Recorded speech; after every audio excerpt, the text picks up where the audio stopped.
L एक गरीब किसान है जिससे पता नहीं कैसे गॉड खुश हो जाते हैं और एल को लेजेंडरी हीरो से भी ज्यादा पावरफुल बना देते हैं। तो सबसे पहले तो हमारा हीरो किंगडम की प्रिंसेस को अपने प्यार में गिरा देता है और फिर लेजेंडरी हीरो की लड़की को भी पता नहीं कैसे अपने प्यार में गिरा लेता है। लेकिन एल छोटे बड़े में भेदभाव नहीं करता, तो वो एक बड़े बड़े बालों वाली एडवेंचर गिल्ड रिसेप्शनिस्ट को भी अपने प्यार में पागल बना लेता है। और अब ये सब देख के समझ नहीं आता गॉड ने एल को पावरफुल बनाया है ये लौंडिया बाज। तो जिसको भी देखना है एल ने सभी लड़कियों को अपने प्यार में कैसे गिराया, तो वीडियो में बने रहे और एल द लव गुरु की बात मान के आप भी कोई ना कोई लड़की साइड कर ही लेंगे। एनिमे की शुरुआत ही कुछ एडवेंचर से होती है जो एस रैंक फॉरेस्ट ड्रैगन को मारने आए हैं, लेकिन ड्रैगन फायर ब्रेथ से पूरे जंगल को जला देता है। तो ये सब देख के एडवेंचर को भागना पड़ता है, जिसके बाद ड्रैगन जोर से रोर करता है। सीन शिफ्ट होता है और हमारे हीरो एल वेन पे आता है जो ड्रैगन की रोर को दिन में बिजली तड़कना समझ रहा था। और एल एक फार्मर है जिसके बैगन अच्छे ग्रो हुए हैं और ऐसा इसलिए हो पाया है क्योंकि सही टाइम पे एल ने फर्टिलाइजर चेंज जो कर दिए थे, जिसके बाद वो अपने वेजिटेबल काट के उन्हें कार्ट में लोड करता है और तभी उसे नोटिफिकेशन आती है उसकी फार्मिंग स्किल लेवल 10 मतलब मैक्स हो गई है। और तभी वहां उसका दोस्त टेस्टा आता है जिसको एल अपनी स्किल मैक्स होने के बारे में बताता है। ये सुन के टेस्टा खुश होता और बोलता है कल तुम्हारा फिशरमैन स्किल भी लेवल 10 का हो गया था, लेकिन वो बात अलग है, मैं एक प्रोफेशनल फिशरमैन हूं ना कि तुम। तो एल बोलता है अरे कुछ नहीं, मैं तो तुम्हारी हेल्प करना चाहता था और कुछ नहीं। फिर हमें दिखाया जाता है कैसे एक ही बार में एल ने बहुत सारी फिश को काटने की वजह से उसका फिशरमैन स्किल लेवल 10 हो गया था। प्रेजेंट में टेस्टा बोलता है अब तुम भी कुछ बहुत रेयर फर्स्ट रैंक फार्मरों में से एक बन चुके हो। ये सुन के एल कहता है ये सब मेरी ग्रोथ प्रमोशन स्किल या ब्लेसिंग की वजह से हुआ है और कुछ नहीं। तो टेस्टा बोलता है मुझे तुम्हारी इस स्किल से जलन होती है, काश मेरे पास भी ये स्किल होती। तभी एल को एक और नोटिफिकेशन आती है कि वो अपनी सभी स्किल कंबाइन कर सकता है। सभी स्किल कंबाइन करने के बाद एक ट्रू लवर ऑफ नेचर में वो इवॉल्व हो जाता है और उसे अर्थ गॉड की ब्लेसिंग भी मिलती है। टेस्टा देख के बताता है ये सब होने की वजह से एल के अटैक पावर 73,621 हो गई है, जो बहुत ही ज्यादा है। लेकिन अभी सबसे जरूरी काम एल को अपने वेजिटेबल रॉयल कैपिटल के मार्केट में बेचना है। टेस्टा भी सोचता है एल को ये काम ज्यादा इंपॉर्टेंट लग रहा है ना कि उसकी पावर बढ़ गई। वो कार्ट से जाते जाते और गाजर खाते खाते एल सोचता है बारिश ना हो तो कितना अच्छा होगा, लेकिन वो देखता है एस रैंक फॉरेस्ट ड्रैगन अभी भी एडवेंचर को मारने के पीछे पड़ा है और बेचारे एडवेंचर कुछ नहीं कर पा रहे। तो एल सोचता है अगर मैं ड्रैगन का टेंशन एक सेकंड के लिए भी अपने साइड कर लूं तो एडवेंचर बच सकते हैं। तो यही सोच के एल ऑरेंज गाजर ड्रैगन के साइड फेंकता है, लेकिन गाजर लगते ही ड्रैगन ब्लास्ट हो जाता है। ये देख के एडवेंचर भी सोचने लगते हैं ये काम किसने किया। एल को भी नहीं पता था वो इतना पावरफुल हो जाएगा कि वो ये सब भी कर सकता है। फिर वो रॉयल कैपिटल जाने लगता है। सभी चीज को इग्नोर मार के एल के जाने के बाद एडवेंचर वहां आते हैं और एल की कार्ड के प्रिंट देख के समझ जाते हैं जिसने भी ड्रैगन को मारा है वो अभी अभी कैपिटल गया है। एल कैपिटल आके गार्ड को अपना पास दिखा के बताता है वो यहाँ किस लिए आया है और गार्ड भी एल को मैगिस के रॉयल कैपिटल में वेलकम करते हैं। लेकिन तभी एक आदमी एक लड़की को उठा के ले जा रहा होता है। तो ये देख के एल तुरंत उस लड़की को उस आदमी से बचा लेता है। वो आदमी एल से कहता है अगर मरना नहीं चाहते तो उस लड़की से दूर रहो और अपने चाकू से एल पर हमला कर देता है। लेकिन एल बहुत ही आसानी से आदमी को नीचे गिरा के उसे हरा देता है। फिर उसे गार्ड पकड़ लेते हैं। वो लड़की एल को थैंक यू बोलती है उसकी जान बचाने के लिए, लेकिन एल को मार्केट जाने में देरी हो रही थी तो वो लड़की को बिना नाम बताए चला जाता है। मार्केट में सभी को एल की सब्जियां बहुत अच्छी लगती हैं। घर जाते टाइम एल सोच रहा था मुझे वेजिटेबल को पानी देना है, लेकिन गार्ड उसका रास्ता रोक लेते हैं। एल को लगता है शायद कैपिटल से बाहर जाने के लिए बी पास दिखाने का न्यू रूल ऐड हो गया है, लेकिन ऐसा नहीं था। जिस लड़की को एल ने बचाया था उसने एल को रुकवाया है क्योंकि वो कोई आम लड़की नहीं बल्कि मैगिस की फर्स्ट प्रिंसेस फैल है। एल सोचता है इतनी बड़े घर की लड़की का एक किसान से क्या काम। तो फैल सबसे पहले तो एल को फॉर्मल बात करने का ऑर्डर देती है और उसका नाम पूछती है। जब एल अपना नाम बता देता है फैल एल को रॉयल फैमिली में काम करने का ऑफर देती है, लेकिन ये सुन के मन ही मन एल मना कर देता है, लेकिन प्यार से बोलता है मेरे जैसे फार्मर के लिए फार्मिंग ही सूट करती है, इसलिए मैं आपके लिए लिए काम नहीं कर सकता। ये सुन के फैल भी सोचने लगती है कोई इतना अच्छा ऑफर कैसे मना कर सकता है जिसमें बहुत ज्यादा पैसे मिल सकते हैं, लेकिन एल को सिर्फ फार्मिंग में ही इंटरेस्ट था। तो ये समझने के बाद फैल एल को ऑफर देती है कि वो एल को रॉयल कैपिटल के पास एक 33,000 स्क्वायर फीट का फार्मिंग लैंड देगी जिसमें वो फार्मिंग कर सकता है। तो एल भी सोचता है कि एक प्रिंसेस एक नल्ले फार्मर के लिए इतना सब क्यों कर रही है। तो फैल बताती है एल ने जिस आदमी को हराया है उसका स्टेटस 500 था। तो एल पूछता है एवरेज स्टेटस कितना होता है। तो फैल बताती है नॉर्मल लोगों का 50, एक नाइट का 600 और एक लेजेंडरी हीरो का 1000। फिर वो एल से पूछती है उसका स्टेटस कितना है, लेकिन एल समझ जाता है उसको अपना स्टेटस दिखाना नहीं चाहिए। और तभी वहां पहले वाले एडवेंचर आते हैं जो बताते हैं ड्रैगन मारा गया है लेकिन हमने उसे नहीं मारा, पता नहीं किसी ने अजीब वेपन से उसे ब्लास्ट कर दिया और वो वहां से चला गया। हमें वहां उसके कार्ड के प्रिंट मिले हैं और कुछ नहीं। लेकिन फैल समझ जाती है ये काम एल का हो सकता है, लेकिन तब तक एल मौका देख के भाग लेता है और गार्ड एल को जाने देने के लिए फैल से माफी मांगते हैं। लेकिन फैल कभी ना कभी एल को रॉयल फैमिली में काम करने के लिए मना ही लेगी। तभी एक सोल्जर बताता है किंग इमरजेंसी में आपको बुला रहे हैं प्रिंसेस। फिर सीन कासल पे आता है जहां रॉयल नाइट बताते हैं डीमन और सभी स्पीसीज का एक ग्रुप कैपिटल पर हमला करने आ रहा है, लेकिन ऐसा लग रहा है उन्हें कोई और कंट्रोल कर रहा है और ये काम हेल जोन का हो सकता है। लेकिन किंग कहता है ऐसा नहीं हो सकता कि कोई हेल जोन से अटैक करे, क्योंकि जब हीरो ने हेल जोन के लीडर डीमन किंग मैकबेथ को मारा था तो डीमन और ह्यूमन के बीच शांति समझौता हुआ था जिससे फ्यूचर में ह्यूमन और डीमन की वॉर ना हो। लेकिन तभी वहां एडमिनिस्ट्रेटर सीसिल आता है और कहता है कुछ डीमन इस शांति समझौते से खुश नहीं है, इसलिए तो वो डीमन किंग के मरने के बाद उनका बदला लेना चाहते हैं और अभी उनका न्यू लीडर असली डीमन किंग का फर्स्ट कमांडर रोमियो है। तो किंग कहता है वो उसी ने तो शांति समझौता कराया था। तो सीसिल कहता है रोमियो हमारा गार्ड डाउन होने का मौका देख रहा था जिससे वो अटैक कर सके, यही उसका प्लान है मालिक, और उसे पता चल गया है कि लेजेंडरी हीरो मारा गया है और इसलिए तो उसने हमें डिस्ट्रैक्ट करने के लिए प्रिंसेस को किडनैप और ड्रैगन अटैक करवाया।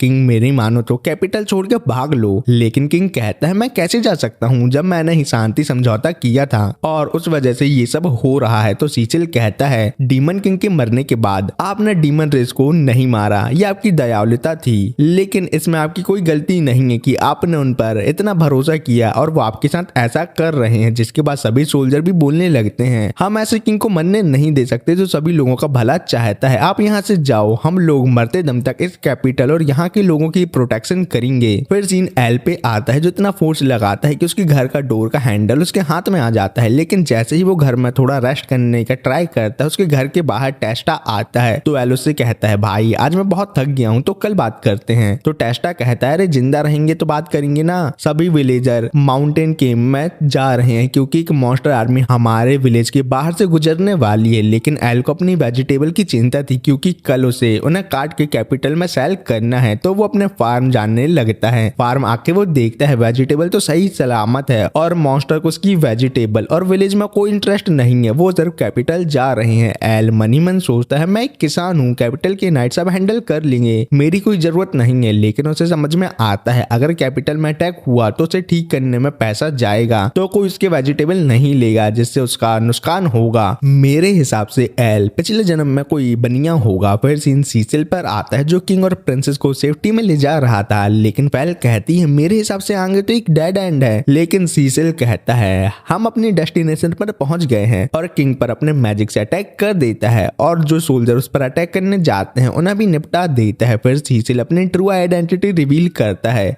कि वो ही न्यू डीमन किंग रोमियो है और वहां बहुत सारे डीमन भी होते हैं और इतने दिनों तक उसने किंग का हुटिया काटा है, लेकिन उसने तब भी मिलिट्री में बहुत कुछ काम किया था। वो पुराने डीमन किंग की तरह नहीं है जो एक कंट्री को डिस्ट्रॉय कर दे। उसके पास बहुत से रास्ते हैं जिनसे वो एक कंट्री का बहुत अच्छे से यूज कर सकता है, जैसा उसका न्यू किंग बन के सभी का हुटिया काटना। लेकिन इस काम को करने के लिए उसको फैल और किंग को मारना होगा और उन दोनों पे वो अटैक कर देता है। लेकिन किंग और फैल प्रोटेक्शन बैरियर लगाकर बचने का ट्राई करते हैं तो रोमियो और ज्यादा पावर का यूज करके उन्हें तोड़ने लगता है और फैल से पूछता है मेरा कोई भी प्लान फेल नहीं होता, लेकिन तुम्हारी किडनैपिंग और फॉरेस्ट ड्रैगन वाला प्लान फेल हो गया। तुम्हें पता है ये सब किसने किया, जल्दी से मुझे बता दो तो मैं तुम्हें जाने दूंगा। लेकिन फैल नहीं बताती, जिसके बाद रोमियो सभी बैरियर तोड़ के उन्हें अपनी पावर का यूज करके मारना ही वाला था कि वहां एकदम से एल आके अपने हो से जमीन तोड़ के रोमियो के अटैक को फेल फेल कर देता है। एल और फैल एक दूसरे को वहां देख हैरान है, लेकिन रोमियो पूछता है अरे भाई आप कौन हो? तो एल कहता है मैं एक फार्मर मतलब किसान हूँ। तो रोमियो सोच में पड़ जाता है कि एक फार्मर उसके अटैक को कैसे फेल कर सकता है। तो एल रोमियो को फार्मिंग और सॉइल मतलब मिट्टी का ज्ञान पेलता है, लेकिन रोमियो को स्कूल पसंद नहीं था, इसलिए वो एल को पेलने उसके पीछे आता है, लेकिन एल अपने हाथों से ही रोमियो के अटैक को रोक के उसको पहाड़ चटवा देता है। तो ये सब देख के रोमियो को समझ आ जाता है एल ही वो इंसान है जिसने उसके पहले के प्लान को फेल किया था। जिसके बाद रोमियो अपने ही डीमन भाइयों को एब्जॉर्व करके अपने ट्रू फॉर्म में आता है, जिसमें वो बहुत ही दिनों बाद आया है। लेकिन फैल देख पाती है ट्रू फॉर्म में आने के बाद रोमियो का लेवल 78 पे था और उसकी पावर भी पहले से बहुत ज्यादा हो गई है। तो वो एल को यहाँ से भागने को कहती है, लेकिन रोमियो ऐसे ही एल को जाने थोड़ी ना दे सकता था। जिसके बाद वो एल को मारने आता है, लेकिन एल एक ही हिट में रोमियो को मार देता है और अपने न्यू डीमन किंग को मरता देख सभी डीमन पतली गली से निकल लेते हैं। फिर नेक्स्ट डे फैल और किंग उन्हें और डीमन को कैपिटल में अटैक करने से रोकने के लिए एल का थैंक्स करते हैं, लेकिन एल कहता है कैपिटल खत्म हो जाता तो मेरा क्या होता, मैं तो भूखा मरता इसलिए मैंने ये किया और कुछ नहीं। लेकिन किंग बोलता है जो भी हो मैं तुम्हें एक ऑफर देता हूँ, क्या तुम हमारी कंट्री के लिए फाइट करोगे और मैं तुम्हें कोई भी रैंक और टाइटल देने को रेडी हूँ। लेकिन एल मना कर देता है कहते हुए कि मुझे सिर्फ फार्मिंग करनी है और कुछ नहीं। तो फैल एल को वही पुराना 33,000 स्क्वायर फीट वाला फार्मलैंड देने का ऑफर देती है, क्योंकि उसे पता है एल को फार्मिंग कितनी पसंद है। लेकिन एक शर्त है, एल को एडवेंचर गिल्ड में ज्वाइन होना पड़ेगा और मॉन्स्टर को मारना होगा, वो भी कभी कभी, क्योंकि कैपिटल के बाहर बहुत से मॉन्स्टर हैं जिनसे सभी को खतरा है और एल को भी फ्री में कुछ लेने का मन नहीं कर रहा था। तो वो भी इस डील के लिए मान जाता है। लेकिन जब वो फार्म देखता है तो उसे पता चलता है ये तो एक बंजर जमीन है और कुछ नहीं, और ये सब देख के फैल दूर से हंस रही थी। फिर सीन रॉयल कैपिटल पे आता है जहाँ फैल और एल घूम रहे थे और एल न्यू वेजिटेबल देख पागल हो गया था। और ऐसा भी बोल सकते हैं एल को प्रिंसेस पे इंटरेस्ट कम है और सब्जियों में ज्यादा। तो ये सब देख के फैल समझ जाती है ये पक्का सिंगल मरेगा। फिर एल फैल से पूछता है एक रॉयल प्रिंसेस का कैपिटल में अकेले घूमना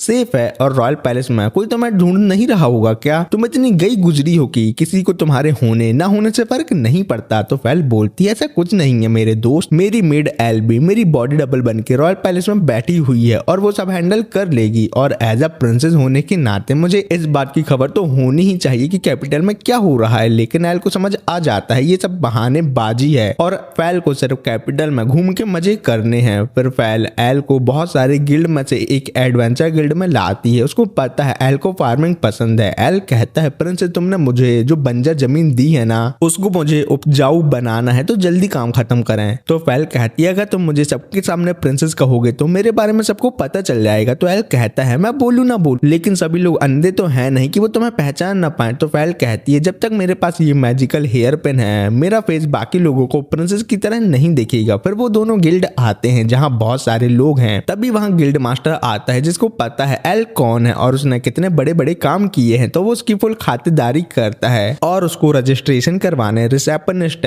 हेलन के पास लाता है। लेकिन इंट्रोडक्शन देने के पहले ही एल का पेट गुड़गुड़ करने लगता है। अरे उसको 2 नंबर नहीं जाना, उसको भूख लग रही है। जिसके बाद हेलन उसे अपने हाथों से बनी हुई फ्रूट पाई देती है जो एल को बहुत पसंद आती है। जिसके बाद हेलन उसका फॉर्म देख के कहती है जब तुम एक फार्मर हो तो एडवेंचर क्यों बन रहे हो? तो एल उसे शॉर्ट में बताता है किसी ने मुझे फार्मिंग के लिए जमीन दी है और बदले में मुझे एडवेंचर बन के मॉन्स्टर मारना है, लेकिन मेरा मेन काम फार्मिंग है और एडवेंचर गिरी मेरी साइड जॉब होगी। तभी वहाँ पहले वाले एडवेंचर आते हैं जो सभी को बता देते हैं एल ही वही बंदा है जिसने अपनी गाजर से एस रैंक ड्रैगन को ब्लास्ट करके मार गिराया है। ये सुन के गिल्ड के सभी एडवेंचर हैरान हो जाते हैं कि ये कौन पावरफुल एडवेंचर है जो यहाँ आया है। तो ये सब सुन के हेलन एल से कहती है कि एल तुम इन प्रो लोगों से कुछ टिप ले सकते हो। जिसके बाद वो एडवेंचर पार्टी अपना इंट्रो देते हैं। लीडर का नाम है जेक, लड़की का नाम है लामिया और लड़के का नाम है ल्यू। और ल्यू को लामिया बेकार समझती है इसलिए वो एल को अपनी पार्टी में चाहती है। क्या मतलब उसको जवान लड़के पसंद है। लेकिन एल पार्टी ज्वाइन करने का ऑफर रिजेक्ट कर देता है क्योंकि उसे सिर्फ फार्मिंग करनी है। लेकिन पार्टी बिना कुछ सुने वहां से चली जाती है और एल को लगने लगता है वो धीरे धीरे फार्मिंग से दूर होता जा रहा है। जिसके बाद हेलन बोलती है अरे एल तुम बहुत पावरफुल समझ में आते हो। फिर एल हेलन से कोई रिक्वेस्ट मांगता है। हेलन कहती है तुम अभी ज्वाइन हुए हो तो तुमको सिर्फ लो लेवल क्वेस्ट मिल सकते हैं। जिसके बाद हेलन उसे रैंक सिस्टम के बारे में बताती है। रैंक जी से लेके डबल एस रैंक तक होती है, लेकिन वो सिर्फ हीरो की होती है। तो नॉर्मल रैंक जी से लेके एस तक है।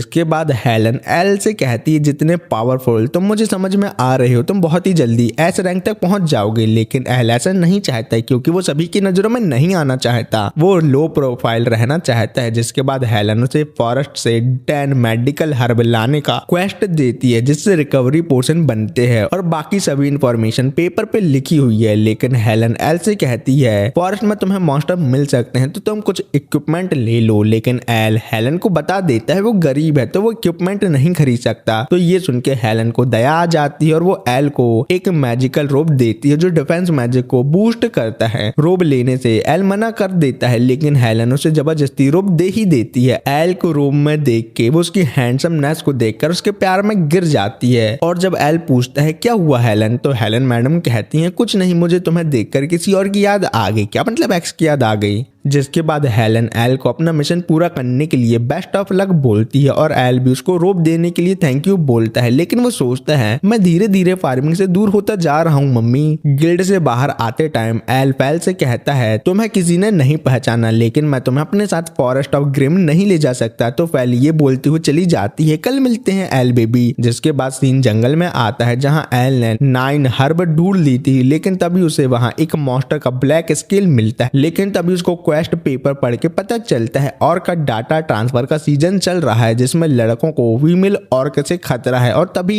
एल के पीछे फीमेल ऑर्क आ जाती है जो उसके साथ डाटा ट्रांसफर करने लगती है। एल की इज्जत लूटने वाली ही थी कि सही टाइम पे जेक उस फीमेल ऑर्क को मार के एल को बचा लेता है। ल्यूक भी मजे लेते हुए बोलता है बताओ एक ड्रैगन को मारने वाला अपनी इज्जत गंवाने वाला था। जिसके बाद एल जेक से ब्लैक स्केल के बारे में पूछता है तो जैक बताता है यहाँ कोई अनआइडेंटिफाइड मॉन्स्टर के र्यूमर हैं, लेकिन मेरे हिसाब से वो ब्लैक ड्रैगन का हो सकता है। लेकिन जहां तक मुझे पता है वो हाई एल्टीट्यूड वाली जगह में रहता है ना कि फॉरेस्ट में। फिर वो एल से पूछता है क्या उसका काम हो गया, लेकिन एल को एक और हर्ब चाहिए थी। लेकिन तभी उन्हें बहुत खतरनाक ऑरा फील होता है जिससे वो हिल भी नहीं पाते। लेकिन तभी उनके सामने एक ब्लैक ड्रैगन आ जाता है और सभी के साइड से ऐसे जाने लगता है जैसे वहां कोई हो ही ना। एल समझ जाता है वो ब्लैक स्केल इसी ब्लैक ड्रैगन का हो सकता है। जिसके बाद एल डरते डरते उस ड्रैगन के स्टेटस देखता है, लेकिन क्लियरली उसे कुछ समझ नहीं आता। फिर सीन छोटी हेलन पर आता है जिसको कोई निपटा देता है, लेकिन ये सब हेलन का एक बुरा सपना होता है। लेकिन हेलन गिल्ड यूनिफॉर्म में ही कैसे सो गई उसे ये बात समझ नहीं आती। जिसके बाद दूसरे दिन हेलन अपनी मुंह बोली मम्मी को बताती है कल मुझे सोने के पहले की कोई मेमोरी याद नहीं है। तो मम्मी कहती है तुम डेली बहुत काम करती हो, आज की छुट्टी लेके डॉक्टर के पास जाओ, थोड़ा रेस्ट लो, सब ठीक हो जाएगा। तभी वहाँ एल और बाकी लोग आते हैं और कहते हैं हमें गिल्ड मास्टर से कुछ इंपॉर्टेंट बात करनी है। फिर वो सब गिल्ड मास्टर को बताते हैं कि उन्हें फॉरेस्ट ऑफ ग्रिम में एक ब्लैक ड्रैगन मिला और जब एल ने उसके स्टैट्स देखे तो वो 2,30,000 हैं। वो ड्रैगन इतना ज्यादा पावरफुल है कि एक कंट्री को अकेले ही डिस्ट्रॉय कर सकता है। हमें तो लग रहा है वो दुनिया खत्म करने वाला औरोबोरस ड्रैगन है। ये नाम सुनते ही हेलेंडर की मारी गिर जाती है। फिर जेक आगे कहता है वो हमारे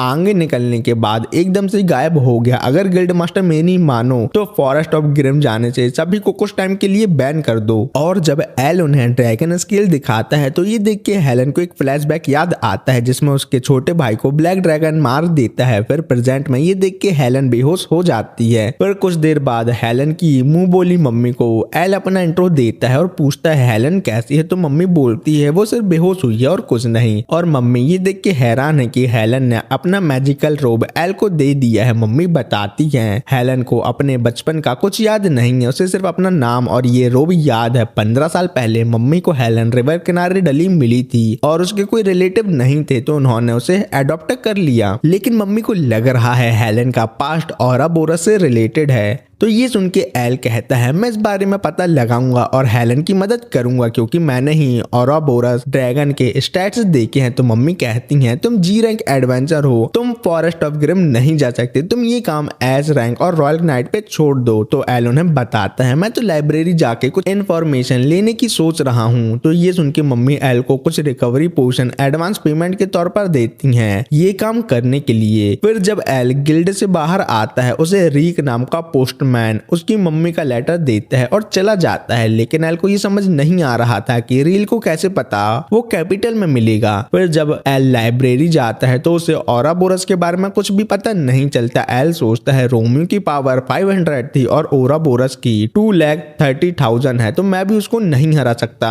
तो इसका तो यही मतलब हुआ, पूरा कैपिटल खत्म होने वाला है। फिर उसको हेलन की मुंह बोली मम्मी की वो बात याद आती है कि हेलन 15 साल पहले उन्हें रिवर किनारे मिली थी। तो एल सोचता है 15 साल पहले के रिकॉर्ड चेक किए जाएं, लेकिन लाइब्रेरियन एल को रिकॉर्ड रूम जाने नहीं देती क्योंकि एल लो रैंक का था और उसे अंदर जाने की परमिशन नहीं थी। ये सब सुन के एल बहुत जिद करता है अंदर जाने की, लेकिन तभी एंट्री होती है प्रिंसेस फेल की, जो लाइब्रेरियन से बोलती है क्या मैं अपने साथ एल को रिकॉर्ड रूम लेके जा सकती हूँ? इस बात से तुम्हें कोई प्रॉब्लम तो नहीं होगी ना? अब लाइब्रेरियन को फेल को ना बोल के अपनी सरकारी नौकरी थोड़ी ना गंवानी थी, इसलिए वो उन्हें जाने देती है। फिर फेल एल से पूछती है तो मैं कौन से रिकॉर्ड देखने हैं? एल उसे बताता है मुझे वो वाली रिवर के पास के एरिया के 15 साल पहले के रिकॉर्ड देखने हैं। एल बोलती है तो मैं कब से एडवेंचर गिरी में इतना इंटरेस्ट आने लगा? तो एल कहता है मैं किसी को भी परेशानी में नहीं देख सकता। जिसके बाद फेल कहती है उस रिवर के पास होनोल टाउन था, होनोल रिकॉर्ड बुक में लिखा था, वो टाउन एकदम से खत्म हो गया और ये बात कुछ मर्चेंट ने रिपोर्ट की थी और होनोल में ओराबोरस ड्रैगन के स्किल पाए गए थे। लेकिन फेल के हिसाब से ब्लैक ड्रैगन तो मर गया है और वो भी उसके नेचुरल एनिमी ड्रैगन मिराज के हाथों। तो फेल आगे कहती है अगर ड्रैगन सच में जिंदा है तो दुनिया खत्म होना पक्का है और ओराबोरस को निराशा और बर्बादी से पावर मिलती है। तो वो दोनों डिसाइड करते हैं कि कल वो होनोल टाउन जाके वहां इन्वेस्टिगेशन करेंगे और फेल के साथ चलने से एल थोड़ा शॉक हो जाता है। फिर नेक्स्ट डे वो दोनों टाउन जाते हैं और देखते हैं पूरा टाउन तबाह पड़ा है। तभी एल को किसी छोटे बच्चे की आवाज सुनाई देती है जो उसे अपने पास बुला रहा है। जब एल एक कब्र के पास जाता है और देखता है कि वहां एक भूत बच्चा हवा में उड़ रहा है, तो ये देख के फेल को लगता है एल इतने दिनों से काम करते करते दिमाग से पैदल हो गया है, इसलिए वो अपने आप से बात कर रहा है। क्योंकि फेल को वो बच्चे का भूत नहीं दिख रहा था। वो बच्चा बहुत खुश है कि कोई तो होनोल आया जो उसे देख और सुन सकता है। फिर वो बच्चा अपना नाम रे बताता है। फिर सीन हेलन पे आता है जो विंडो के बाहर देख रही थी।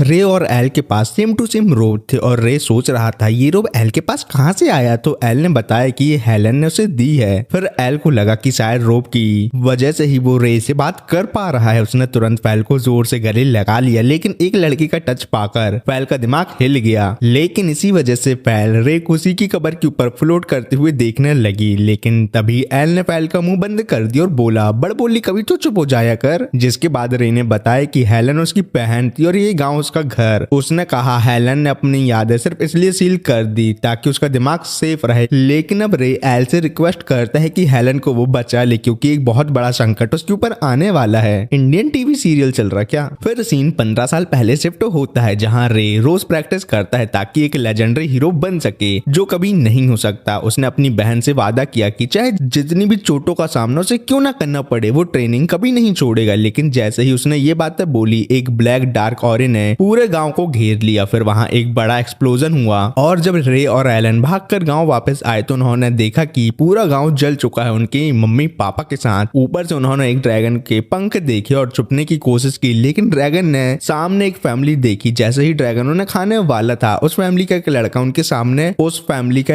उसके सामने आ गया ताकि अपनी फैमिली को बचा सके। लेकिन ड्रैगन ने कहा उसे बिना डर वाले इंसान बिल्कुल भी पसंद नहीं है क्योंकि उम्मीद उसके लिए एक पॉइजन है, मतलब जहर। तो सबसे पहले ड्रैगन ने उस लड़के को खाया, जिसके बाद उसने उसकी फैमिली को भी खा लिया, उनकी सारी उम्मीदें छीन ली और साथ ही साथ उनकी आत्मा को भी निगल लिया। ये देख के रे ने हेलन से कहा कि हमें यहाँ से भागना होगा, लेकिन वो लोग जितना भी भागते रहे ड्रैगन उनके आसपास जंगल तोड़ रहा था और कहने लगा उसे सबसे ज्यादा मजा उनके चेहरे पर निराशा देखने में आता है। थोड़ी देर बाद हेलन गिर गई और ड्रैगन उसके सामने लैंड कर गया। उसने कहा कि वो हेलन की आत्मा को उसकी निराशा के साथ खाएगा, लेकिन रे ने तुरंत एक डैगर उठाया और ड्रैगन की आंख में फेंक दिया और हेलन से भागने के लिए कहा। लेकिन ड्रैगन ने तुरंत अपनी चोट ठीक कर ली और डिसाइड किया कि वो सबसे पहले रे को खाएगा क्योंकि वो बीच में बहुत आ रहा है। और जैसे ही ड्रैगन रे को खाने वाला था रे ने हेलन से कहा कि वो यही मौका देख के भाग जाए और ड्रैगन ने रे को अपने दांतों से दबोच लिया। हेलन की आंखों के सामने अपने भाई को तकलीफ में देखकर ड्रैगन जोर जोर से हंसने लगा, लेकिन उसने हेलन को भी नहीं मारा। ड्रैगन ने कहा कि वो 15 साल बाद वापस आएगा और तब हेलन के अंदर और भी ज्यादा निराशा होगी जब वो उसे मार के खा जाएगा, क्योंकि क्योंकि तब वो सिर्फ उसे ही नहीं बल्कि पूरे नए शहर को खा जाएगा जहाँ वो रहती है। लेकिन रे जो आध मरा था तब भी वो ड्रैगन से लड़ने का इरादा रखता था और उसने ड्रैगन से बोला मेरी बहन को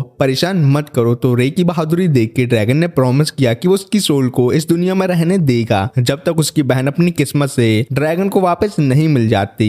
फिर वो रे की आंखों के सामने गायब हो गया। लेकिन इतना समय होने के बाद रे ने प्रॉमिस किया कि वो कभी गिव अप नहीं करेगा और एक दिन उस ड्रैगन को मार के ही रहेगा। लेकिन रे की सोल उसकी बॉडी से निकल गई और उसकी बहन अकेली रोती रह गई। So sad. ये सब 15 साल पहले हुआ था। लेकिन रे ने बताया कि औरोबोरस हमेशा सिर्फ एक सर्वाइवर को जिंदा छोड़ता है ताकि वो ये कहानी सबको सुना सके और उसका डर एक चेन रिएक्शन क्रिएट करता है जो ड्रैगन को जिंदा करने का एक तरीका है। औरोबोरस ड्रैगन को हराने का सिर्फ एक रास्ता है, उससे कभी डरना नहीं। इसलिए रे ने एल से कहा कि वो हेलन के पास जाए और उसको रे का एक मैसेज दे दे। कुछ मिनट बाद एल पोस्टमैन से भी ज्यादा तेज भाग रहा था, फैल को बोरी की तरह लाद के। और जब वो दोनों कैपिटल पहुंचे फैल ने कहा कि एल बहुत तेज और पावरफुल है और वो इस बात से शॉक थी कि उसके पास इतना स्टेमिना है कि वो इतनी देर तक भाग सकता है। क्या मतलब डाटा ट्रांसफर में फैल को ज्यादा टाइम तक मजा आएगा। लेकिन प्रेजेंट में उसने औरोबोरस से फाइट करने के लिए सभी सोल्जर को रेडी रहने को कहा और सिटीजन को सेफ्टी में ले जाने को कहा। दूसरी तरफ हेलन की मुंह बोली मम्मी को रियलाइज हुआ कि हेलन मैडम अपने रूम में नहीं है। सीन हेलन पे आता है जो एक चाकू हाथ में लेके जंगल में चल रही थी। जब तक उसे कुछ समझ में आता ड्रैगन का डार्क ऑरा उसके सामने फैल चुका था। जैसे ही उसने औरोबोरस को देखा उसको याद आया कि उसी की वजह से उसका भाई उस दिन मारा गया था। ये याद आते ही उसकी निराशा और ज्यादा बढ़ गई और वो अपने घुटनों के बल गिर गई। तो ये सब देख के ड्रैगन ने जले में नमक छिड़का और बोला उसका भाई अब इस दुनिया में नहीं है क्योंकि वो सिर्फ उसके लिए एक बोझ थी। अगर उस दिन हेलन रे के साथ नहीं होती तो रे आज भी जिंदा होता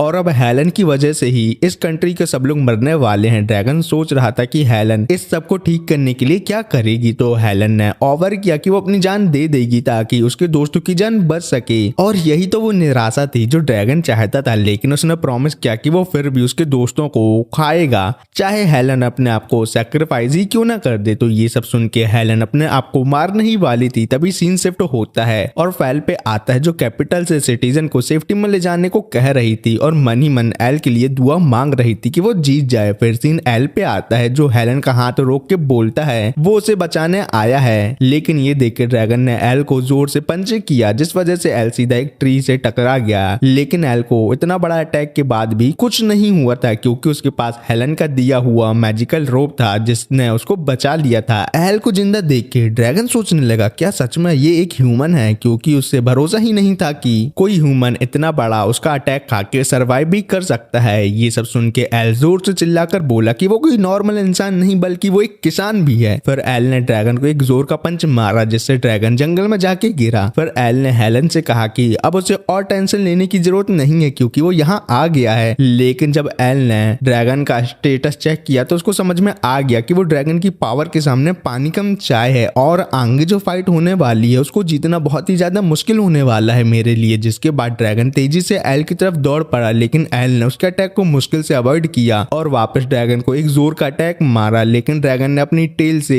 एल पर अटैक किया और जब एल ग्राउंड पर गिर गया औरोबोरस एल को कुचलने वाला ही था लेकिन एल बड़ी मुश्किल से अपने आप को किसी तरह से बचा लेता है। फिर एल ने अपना बैलेंस बनाया और पीछे की तरफ जंप किया। तभी ड्रैगन के मुंह से एक बड़ी सी फायर निकली लेकिन एल किसी तरह फायर से बच गया। तो ये सब देख के हेलन ने कहा कि वो नहीं चाहती कि कोई उसकी वजह से मरे। लेकिन एल ने उसका हाथ पकड़ लिया और बोला सभी लोग के मरने में हेलन तुम्हारी गलती नहीं है इसलिए तुम अपने आप को रिस्पॉन्सिबल नहीं मानो। जब हेलन ने खुद को ब्लेम करना शुरू किया कि उसकी वजह से एल इस फाइट में फंस गया है तब एल ने कहा कि उसे पता था हेलन अपने आप को दोस्त देगी। जिसके बाद एल ने हेलन को बताया कि उसकी मुलाकात उसके भाई रे से हो चुकी है। रे ने कहा था कि उसे हेलन को बचाने का बिल्कुल भी अफसोस नहीं है क्योंकि वो चाहता था कि हेलन खुश रहे और अपनी हंसी सबके साथ बांटे। ये सुनकर हेलन को लगा जैसे वो अपने भाई की आवाज सुन रही हो और उसका मुस्कुराता हुआ चेहरा देख रही हो। वो रोने लगी। तभी ड्रैगन उसकी तरफ आने लगा लेकिन एल ने हेलन से कहा तू कभी गिव अप नहीं करेगी क्योंकि उम्मीद ही वो चीज है जो औरोबोरस को हमेशा के लिए खत्म कर सकती है। जैसे ही एल ने ये कहा आसमान से एक रोशनी चमकने लगी और उसने देखा कि ड्रैगन के स्टैट्स बहुत जल्दी कम हो रहे थे।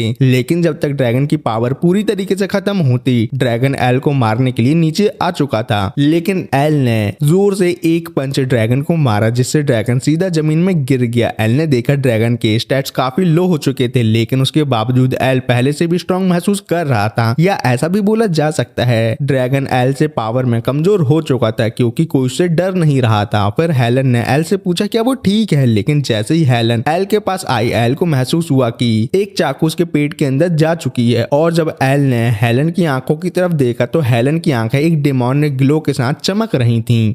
एल को चाकू लगने से उसकी हालत ऐसी हो गई थी कि जैसे वो कभी भी राम को प्यारा हो सकता है। एल जल्दी से हेलन की मुंह बोली मम्मी का दिया हुआ रिकवरी पोर्शन निकालकर उसे पीकर अपने आप को जिंदा बचाने का ट्राई करता है, लेकिन वो उसके हाथ से गिर जाता है। तो यही चांस देख के हेलन फिर से एल पर अटैक करती है, लेकिन एल उसके हर अटैक से किसी तरह अपने आप को बचा के पीछे हट जाता है और अपनी खुद की पावर से अपने आप को हील करने का ट्राई करता है और हेलन से पूछता है उसने उसके साथ गद्दारी क्यों की। लेकिन हेलन उसको कोई भी जवाब नहीं देती, लेकिन सामने से कहती है बाबू क्या तुमको बहुत दर्द हो रहा है, एक काम करो मेरे से एक और चाकू खा लो और हमेशा हमेशा के लिए इस दर्द से छुटकारा पा लो। और फिर से एल पर अटैक कर देती है। ये देख के एल मरने को रेडी हो जाता है, लेकिन तभी पता नहीं कहां से एक व्हाइट क्रिस्टल पंख हेलन के अटैक को बीच में ही ब्लॉक कर देता है, जिस वजह से हेलन थोड़ा पीछे चली जाती है और बोलती है तो तुम कुंभकर्ण की नींद से उठ गए मिराज ड्रैगन। और ये सब देख सुन के एल को कुछ समझ नहीं आता कि यहाँ क्या चल रहा है। तो मिराज ड्रैगन एल को समझाता है कि हेलन को औरोबोरस ड्रैगन ने पोजेस कर लिया है। तो ये सुनकर हेलन हंसने लगती है और बोलती है मैं तो एल के साथ थोड़ा और खेलना चाहती थी, लेकिन तुमने मेरे प्लान को बिगाड़ दिया मिराज ड्रैगन। फिर मिराज ड्रैगन एल से कहता है मेरी पावर का यूज करो और जल्दी से अपने आप को हील कर लो। उसके बाद वो अपनी पावर एल को दे देता है, जिस वजह से एल की इंजरी बहुत जल्दी हील हो जाती है क्योंकि मिराज ड्रैगन की पावर रीजनरेशन है। लेकिन अपनी पावर देने की वजह से मिराज ड्रैगन साइड में लंबा लौट जाता है। फिर सीन कैपिटल पे आता है जहां सभी सोल्जर बाकी लोगों को सेफ जगह पर ले जाने की कोशिश कर रहे थे और फैल सभी सोल्जर को बोलती है चाहे कासल का गेट नल्ला और कमजोर ही क्यों ना हो, लेकिन वो अपने कंट्री को ड्रैगन से बचा के ही रहेंगे। अब इनको कौन बताए वहां एल भैया के लाले पड़े हैं ड्रैगन से लड़ने में। फिर सीन मिराज ड्रैगन पे आता है जो एल से बोलता है मेरी बॉडी ज्यादा टाइम तक ह्यूमन वर्ल्ड में नहीं टिक पाएगी और एक सॉल्यूशन बताता है हेलन को नॉर्मल करने का। वो बोलता है अगर तुम हेलन के अंदर से इविल ड्रैगन को किसी तरह बाहर निकाल दो और जो पावर मैंने तुम्हें दी है उसका यूज करके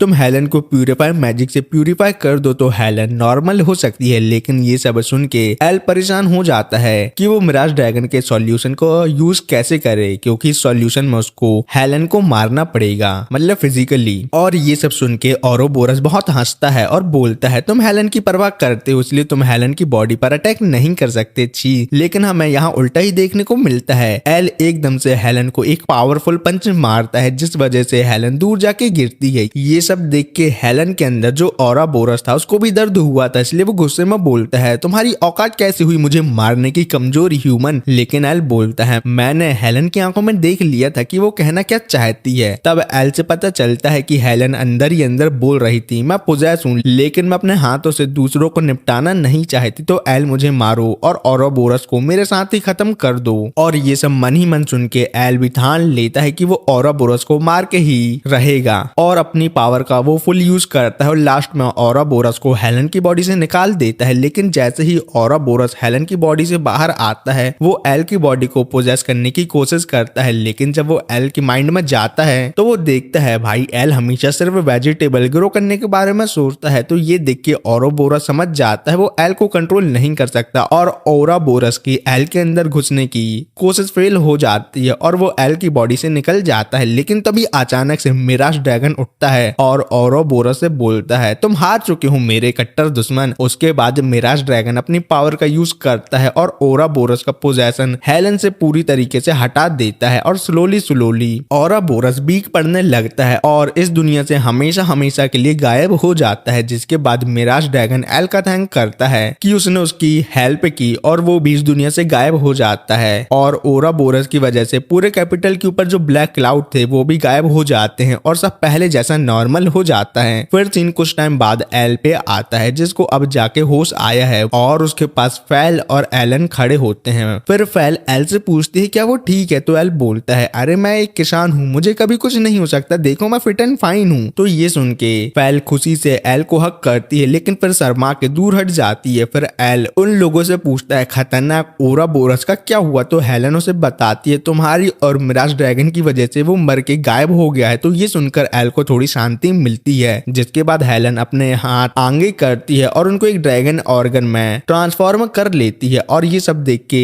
एल शॉक हो जाता है और बोलता है ये तो औरोबोरस की पावर है क्या, वो तुम्हारे अंदर अभी भी जिंदा है, लाओ मैं उसे मार देता हूँ। तो हेलन अपने हाथ को नॉर्मल करती है और बोलती है अब मैं औरोबोरस की पावर को कंट्रोल कर सकती हूँ, वो मेरे अंदर जिंदा नहीं है बेवकूफ। ये सुन के सब लोग हैरान होते हैं। फिर हेलन बोलती है औरोबोरस के गायब होने के बाद भी उसकी पावर मेरी बॉडी में रह गई। पहले तो मुझे ये पसंद नहीं आया था, लेकिन अब मैंने सोचा कि अगर औरोबोरस ने इस पावर का यूज करके सब कुछ तबाह किया है तो मैं अब इस पावर का यूज करके लोगों को बचाना चाहती हूँ, सिंपल। पर ये सब देख सुन के फेल एल से बोलती है तुम और हेलन के बीच में क्या चल रहा है। ये सुन के हेलन मैडम शर्मा जाती है, लेकिन फिर हेलन फेल से पूछती है तुम एल की क्या लगती हो। तो फेल और एल बोलते हैं हम दोनों बचपन के दोस्त हैं और कुछ नहीं। वैसे ये सब झूठ था बता दूं तो, लेकिन हेलन उन दोनों की बात मान लेती है और फेल से बोलती है तुमसे मिलकर मुझे बहुत अच्छा लगा। तभी गेट खुलता है और गिल्ड मास्टर और बाकी एडवेंचर भी एल के पास आ जाते हैं उसका हालचाल लेने के लिए। फिर एक एडवेंचर एल से बोलता है हमने सुना तुमने औरोबोरस को हरा दिया, लेकिन ल्यूक बोलता है अगर मैं तुम्हारे साथ होता तो मैं तुम्हारी पूरी तरीके से मदद करता। तो ये सुन के सब लोग हंसने और लड़ने लगते हैं, जिसके बाद एल खड़ा होता है और बोलता है मेरी फिक्र करने की जरूरत नहीं है, मैं बिल्कुल ठीक हूँ। ये सुन के सब लोग खुश हो जाते हैं। फिर कोई कहता है शायद कासल से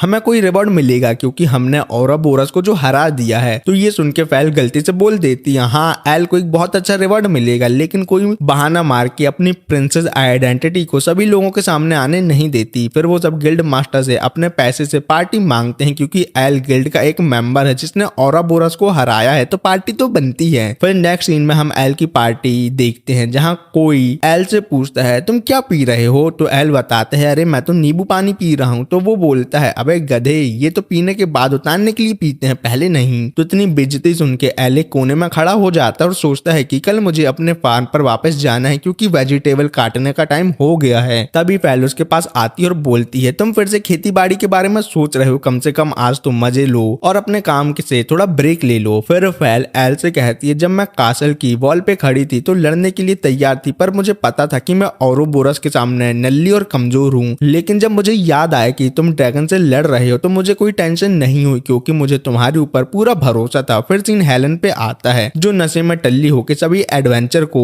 अपनी नई पावर दिखा के उनका मनोरंजन कर रही थी। नेक्स्ट डे एल पे आता है जो अपने फार्म पर वापस आ गया और टेस्टा उसकी काम में हेल्प कर रहा है। फिर तभी टेस्टा एल से बोलता है देखो दोनों जगह मतलब रॉयल कैपिटल और यहाँ काम करने में प्रॉब्लम नहीं होती। तो एल बोलता है नहीं, क्योंकि मुझे तो कहीं भी फार्मिंग करने में बहुत मजा आता है। फिर तभी उनके पास रीक आता है और एल को लेटर देता है और वहां से चला जाता है, लेकिन एल को समझ नहीं आता कि रील हर बार उसको कैसे ढूंढ लेता है। फिर एल को लेटर पढ़ने से पता चलता है ये लेटर उसके मम्मी पापा ने भेजा है। लेटर में लिखा है हमने सुना तुम रॉयल कैपिटल पहुंच गए, जब हमने तुम्हें आने के लिए कहा था तब एल बेटा तुमने मना कर दिया था, ये बताओ क्या वहां तुमने कोई लड़की सेट कर ली है। ये पढ़ के एल हंसने लगता है क्योंकि एल तो सिंगल ही मरेगा, उसका यही मानना है। फिर वो लोग एल से पूछते हैं तुम हमसे मिलने आ सकते हो कि नहीं, और हमने घर आने के लिए भी पैसे लेटर के साथ ही भेज दिए हैं। एल सोचता है कि मुझे तो याद भी नहीं है कि मैं कितने सालों से घर नहीं गया अपने फार्मिंग की वजह से। ये सब सुन के टेस्टा बोलता है तेको घर जाना चाहिए और अपने पेरेंट्स से मिलना चाहिए। तो एल बोलता है घर जाने से पहले मुझे गिल्ड की रिक्वेस्ट कंप्लीट करनी होगी। फिर दिन कैपिटल में शिफ्ट होता है जहां एल एक शॉप से टमाटर खरीदता है जो उसे बहुत अच्छे लगते हैं। फिर वो सोचता है मुझे ये कैसे ग्रो हुए वो जानना है। तो शॉपकीपर तो पहले उसको अजीब समझता है, लेकिन बताता है ये टमाटर लुरुगुस रीजन से आते हैं जहाँ के फर्टिलाइजर बहुत अच्छे होते हैं। तो ये सुन के एल तुरंत हेलन के पास परमिशन मांगने जाता है कि मुझे अपने होम टाउन वापस जाना है। ये सुन के हेलन डर जाती है, उसे लगता है कि एल ये एडवेंचर गिल्ड छोड़ने वाला है। तो ये सुन के एल बोलता है अरे ऐसा नहीं है जैसा तुम सोच रही हो, मैं तो अपने पेरेंट्स से मिलने और फर्टिलाइजर लेने अपने होम टाउन जा रहा हूँ। तो ये सब सुन के हेलन सब समझ जाती है और बोलती है ठीक है मैं तुम्हारी क्वेस्ट खुद पूरी करूंगी। तो एल बड़ा हैरान होता है और बोलता है तुम मेरी क्वेस्ट पूरी कैसे कर सकती हो, तुम तो एक एडवेंचर भी नहीं हो। तो हेलन बोलती है मैं एडवेंचर बन गई जब से मैंने अपनी पावर को कंट्रोल करना सीख लिया है और अब मैं एक एफ रैंक एडवेंचर हूँ। फिर जब एल गिल्ड से निकलता है तो उसे बाहर फेल मिलती है और एल से बोलती है तुम अपनी क्वेस्ट पूरी करने जा रही हो ना, इस बार मैं भी तुम्हारे साथ चलना चाहती हूँ। तो एल बोलता है नहीं मैं अपने पेरेंट्स के घर जा रहा हूँ ना कि कोई क्वेस्ट पूरा करना है। तो फेल बोलती है ठीक है पर तुम वापस तो आओगे ना। तो एल बोलता है हाँ दिमाग से कमजोर, मेरा फार्म है यहाँ, मैं इसको छोड़ के हमेशा हमेशा अपने मम्मी पापा के घर में थोड़ी ना रुक सकता हूँ। फिर सीन जंगल में आता है जहाँ एल सोच रहा था कि अच्छे फर्टिलाइजर से और भी टेस्टी टमाटर उगाए जा सकते हैं, लेकिन तभी उसे किसी की आवाज सुनाई देती है। वो पीछे देखता है तो उसे एक बहुत बड़ा ऑर्क दिखता है। ऑर्क अपना हाथ बढ़ाता है फ्रेंडशिप के लिए, लेकिन एल डर के मारे वहां से भाग जाता है। लेकिन ऑर्क बहुत जल्दी एल को पकड़ लेता है और बिना पैंट खोले ही उसके साथ डाटा ट्रांसफर करने लगता है। लेकिन तभी एक लड़की आती है और ऑर्क को मार के एल को बचा लेती है और एल से पूछती है क्या तुम ठीक हो। वो सुंदर सुशील लड़की अपना नाम रूरी बताती है, पर एल तो अभी भी अपने लाइफ का सबसे बड़ा डाटा ट्रांसफर से हैरान था, वो भी एक और के साथ। तो उसके ठीक होने का तो अभी सवाल ही पैदा नहीं होता। फिर भी एल प्रिटेंड करता है कि वो बिल्कुल चिल है, जबकि अंदर से वो उस डाटा ट्रांसफर के डंडे के बारे में सोच के कांप रहा था। जब दोनों बैठ गए, रूरी ने बताया कि वो भी लुरुगुस जा रही है और साथ चलने का ऑफर देती है, क्योंकि रूरी को भी पता चल गया है एक एडवेंचर होते हुए भी एल बिना और के साथ डाटा ट्रांसफर किए लुरुगुस तक सही सलामत तो नहीं पहुंच सकता। पर एल को ये सोच के अजीब लग रहा था कि रूरी किसी और लड़की के साथ जंगल में एक साथ कैसे हो सकती है। तो ये सुन के रूरी ने सीधा बोला अगर एल ने कोई फालतू हरकत करने की सोची तो वो उसका गाजर तोड़ देगी। लेकिन फिर भी रूरी अपने आप को सेफ महसूस करती है क्योंकि वो खुद को बदसूरत समझती है। पर रूरी मैडम को थोड़ी ना पता है फेस में कपड़ा डालने के बाद लड़कों को सब चलता है। लेकिन एल ने कैजुअली बोला कि रूरी उसको इतनी भी बेकार नहीं दिखती। तो ये सुन के रूरी को लगा कि एल उसके साथ फ्लर्ट कर रहा है। फिर जैसे ही सूरज ढलने लगा, रूरी को एक अजीब सी प्रेजेंस फील हुई और अचानक उन्हें किसी के दौड़ने की आवाज आई और एक आदमी उन पर जंप कर गया और रूरी उसका फेस चीरने ही वाली थी। तभी एल ने देखा वो रीक द पोस्टमैन है। इस बार रीक एक लेटर लेके आया है जो एल की माँ का था, पर लेटर देते ही वो भाग गया। लेकिन एल को समझ नहीं आ रहा था कि हर बार रीक उसे कैसे ढूंढ लेता है। क्या मम्मी ने छोटे में उसके अंदर कोई ट्रैकिंग सिस्टम डाल तो नहीं दिया ना। फिर रूरी ने पूछा क्या ये लेटर इंपॉर्टेंट है। तो एल ने उसे दिखाया कि उसकी माँ एल के पीछे कितनी पागल है और रोज उसे एक लेटर सेंड करती है। और वो रूरी को बताता है वो एक फार्मर है जो लुरुगुस फर्टिलाइजर लेने जा रहा है, तो लगे हाथ अपने माँ बाप से भी मिल ही लेगा। लेकिन रूरी को एल की बातों में बिल्कुल भी इंटरेस्ट नहीं आता। तो एल ने रूरी से पूछा कि क्या उसकी फैमिली को उसके अकेले ट्रेवल करने से कोई प्रॉब्लम नहीं है। तो रूरी ने बस इतना बोला क्या फर्क पड़ता है, वैसे भी कोई मेरी परवाह तो नहीं करता। जैसे जैसे रात होने लगी, रूरी ने अपने बैग से एक पूरा टेंट निकाला और बताया ये एक लेजेंडरी आइटम है जो उसके पेरेंट्स ने उसे दिया है, जिसमें कोई भी चीज स्टोर की जा सकती है। और जब रूरी ने खाना बनाया, एल को लगा कि उसकी लाइफ का बेस्ट फूड है। फिर एल ने रूरी से पूछा कि वो लुरुगुस क्यों जा रही है। रूरी ने बताया कि वहाँ कुछ मिस्टीरियस डीमन ह्यूमन का शिकार कर रहे हैं, पर सिटी के लोगों को कुछ याद ही नहीं रहता और वहाँ का एडवेंचर गिल्ड भी इस बारे में कोई एक्शन नहीं ले रहा। लेकिन ये सुन के एल को समझ नहीं आया कि रूरी अपनी जान खतरे में डाल के लुरुगुस क्यों जा रही है। तो रूरी ने बताया कि वो असल में हीरो की फैमिली से आती है। ये बात सुन के एल के दिमाग का दिमाग हिल गया। फिर उसने रूरी से पूछा कि क्या हीरो की फैमिली से आना इतना इम्पोर्टेंट है कि उसकी जान भी चली जाए तो भी कोई परवाह नहीं है, क्योंकि एल के हिसाब से डीमन बहुत डेंजरस होते हैं। एल की ये बात सुन के रूरी एकदम फ्रीज हो गई। पर जब एल ने उसको रियलिटी में वापस लाया तो रूरी बोली कि ये पहली बार है जब किसी ने उसकी सच में फिक्र की है। जैसे ही रूरी सोने जाने लगी, एल ने अपना ब्लैंकेट निकाला और जमीन पे सोने लगा। पर रूरी ने बोला कि वो टेंट में आ सकता है और उसके साथ सो सकता है। पर एल एक भोला भाला लड़का था तो उसने साथ में टेंट में सोने से मना कर दिया। तो रूरी ने एल को बताया रात में और भी ज्यादा डाटा ट्रांसफर के लिए पागल हो जाते हैं। तो ये सुन के रात भर और के साथ डाटा ट्रांसफर करने से अच्छा तो टेंट में ही सोना होगा। तो एल जल्दी से अंदर आया और देखा कि रूरी के पास 2 फुटॉन थे। तो रूरी ने बताया कि उसका हमेशा से सपना था कि वो किसी के साथ एडवेंचर पे जाए और रात भर बातें करे। और जैसे ही रूरी ने लाइट ऑफ की, एल ने उसका सपना पूरा करने की कोशिश की, पर तब तक रूरी सो चुकी थी और बेचारा एल अपना काम खत्म भी नहीं कर पाया। पर अचानक रूरी ने एल का सामान तोड़ दिया। फिर सुबह होते ही दोनों लुरुगुस पहुंच गए। लेकिन रूरी ने देखा कि एल बहुत पिटी कुची हालत में है और जब उसने एल से इस बारे में पूछा तो एल ने बस कैजुअली उसे उतार फेंका और दोनों अंदर चले गए। सिटी के अंदर जाते ही रूरी ने बोला कि अब वो अलग होने वाले हैं क्योंकि वो दोनों अपने डेस्टिनेशन पर पहुंच गए हैं। पर जाने से पहले रूरी ने कहा कि उसको साथ में सोने में मजा आया। फिर रूरी ने एल से पूछा कि क्या वो फिर से उसकी एस्कॉर्ट बन सकती है रॉयल कैपिटल तक जाने में, और एक होटल का मैप ड्रॉ किया जिसमें वो रात को रुकने वाली है और वहां से चली गई। और एल सोचने लगा क्या रूरी को पता है उसने जो बोला उसका मतलब क्या था, पर फिर भी एल ने डिसाइड किया कि वो ये सब बातें छोड़कर सीधा अपने घर चला जाएगा। कुछ घंटों तक शहर के लोगों से रूरी डीमन को देखने के बारे में पूछ रही थी, पर किसी भी बंदे को डीमन के बारे में कुछ नहीं पता था। पर रूरी ने सोचा कि मैं हार नहीं मान सकती, स्पेशली जब उसको याद आए कि सब लोग उसे हमेशा नल्ली हीरो बुलाते थे। तभी दूर से उसे एक चीख सुनाई दी। जब रूरी वहां पहुंची तो उसने देखा कि एक लड़की रो रही है क्योंकि उसकी बहन को किडनैप कर लिया गया है एक डीमन के हाथों, जो उसे फॉरेस्ट ऑफ इल्यूजन में ले गया था। तो ये सुन के रूरी उसे बचाने चली गई और दूर से एक अजीब आदमी ये सब खड़ा होकर देख रहा था।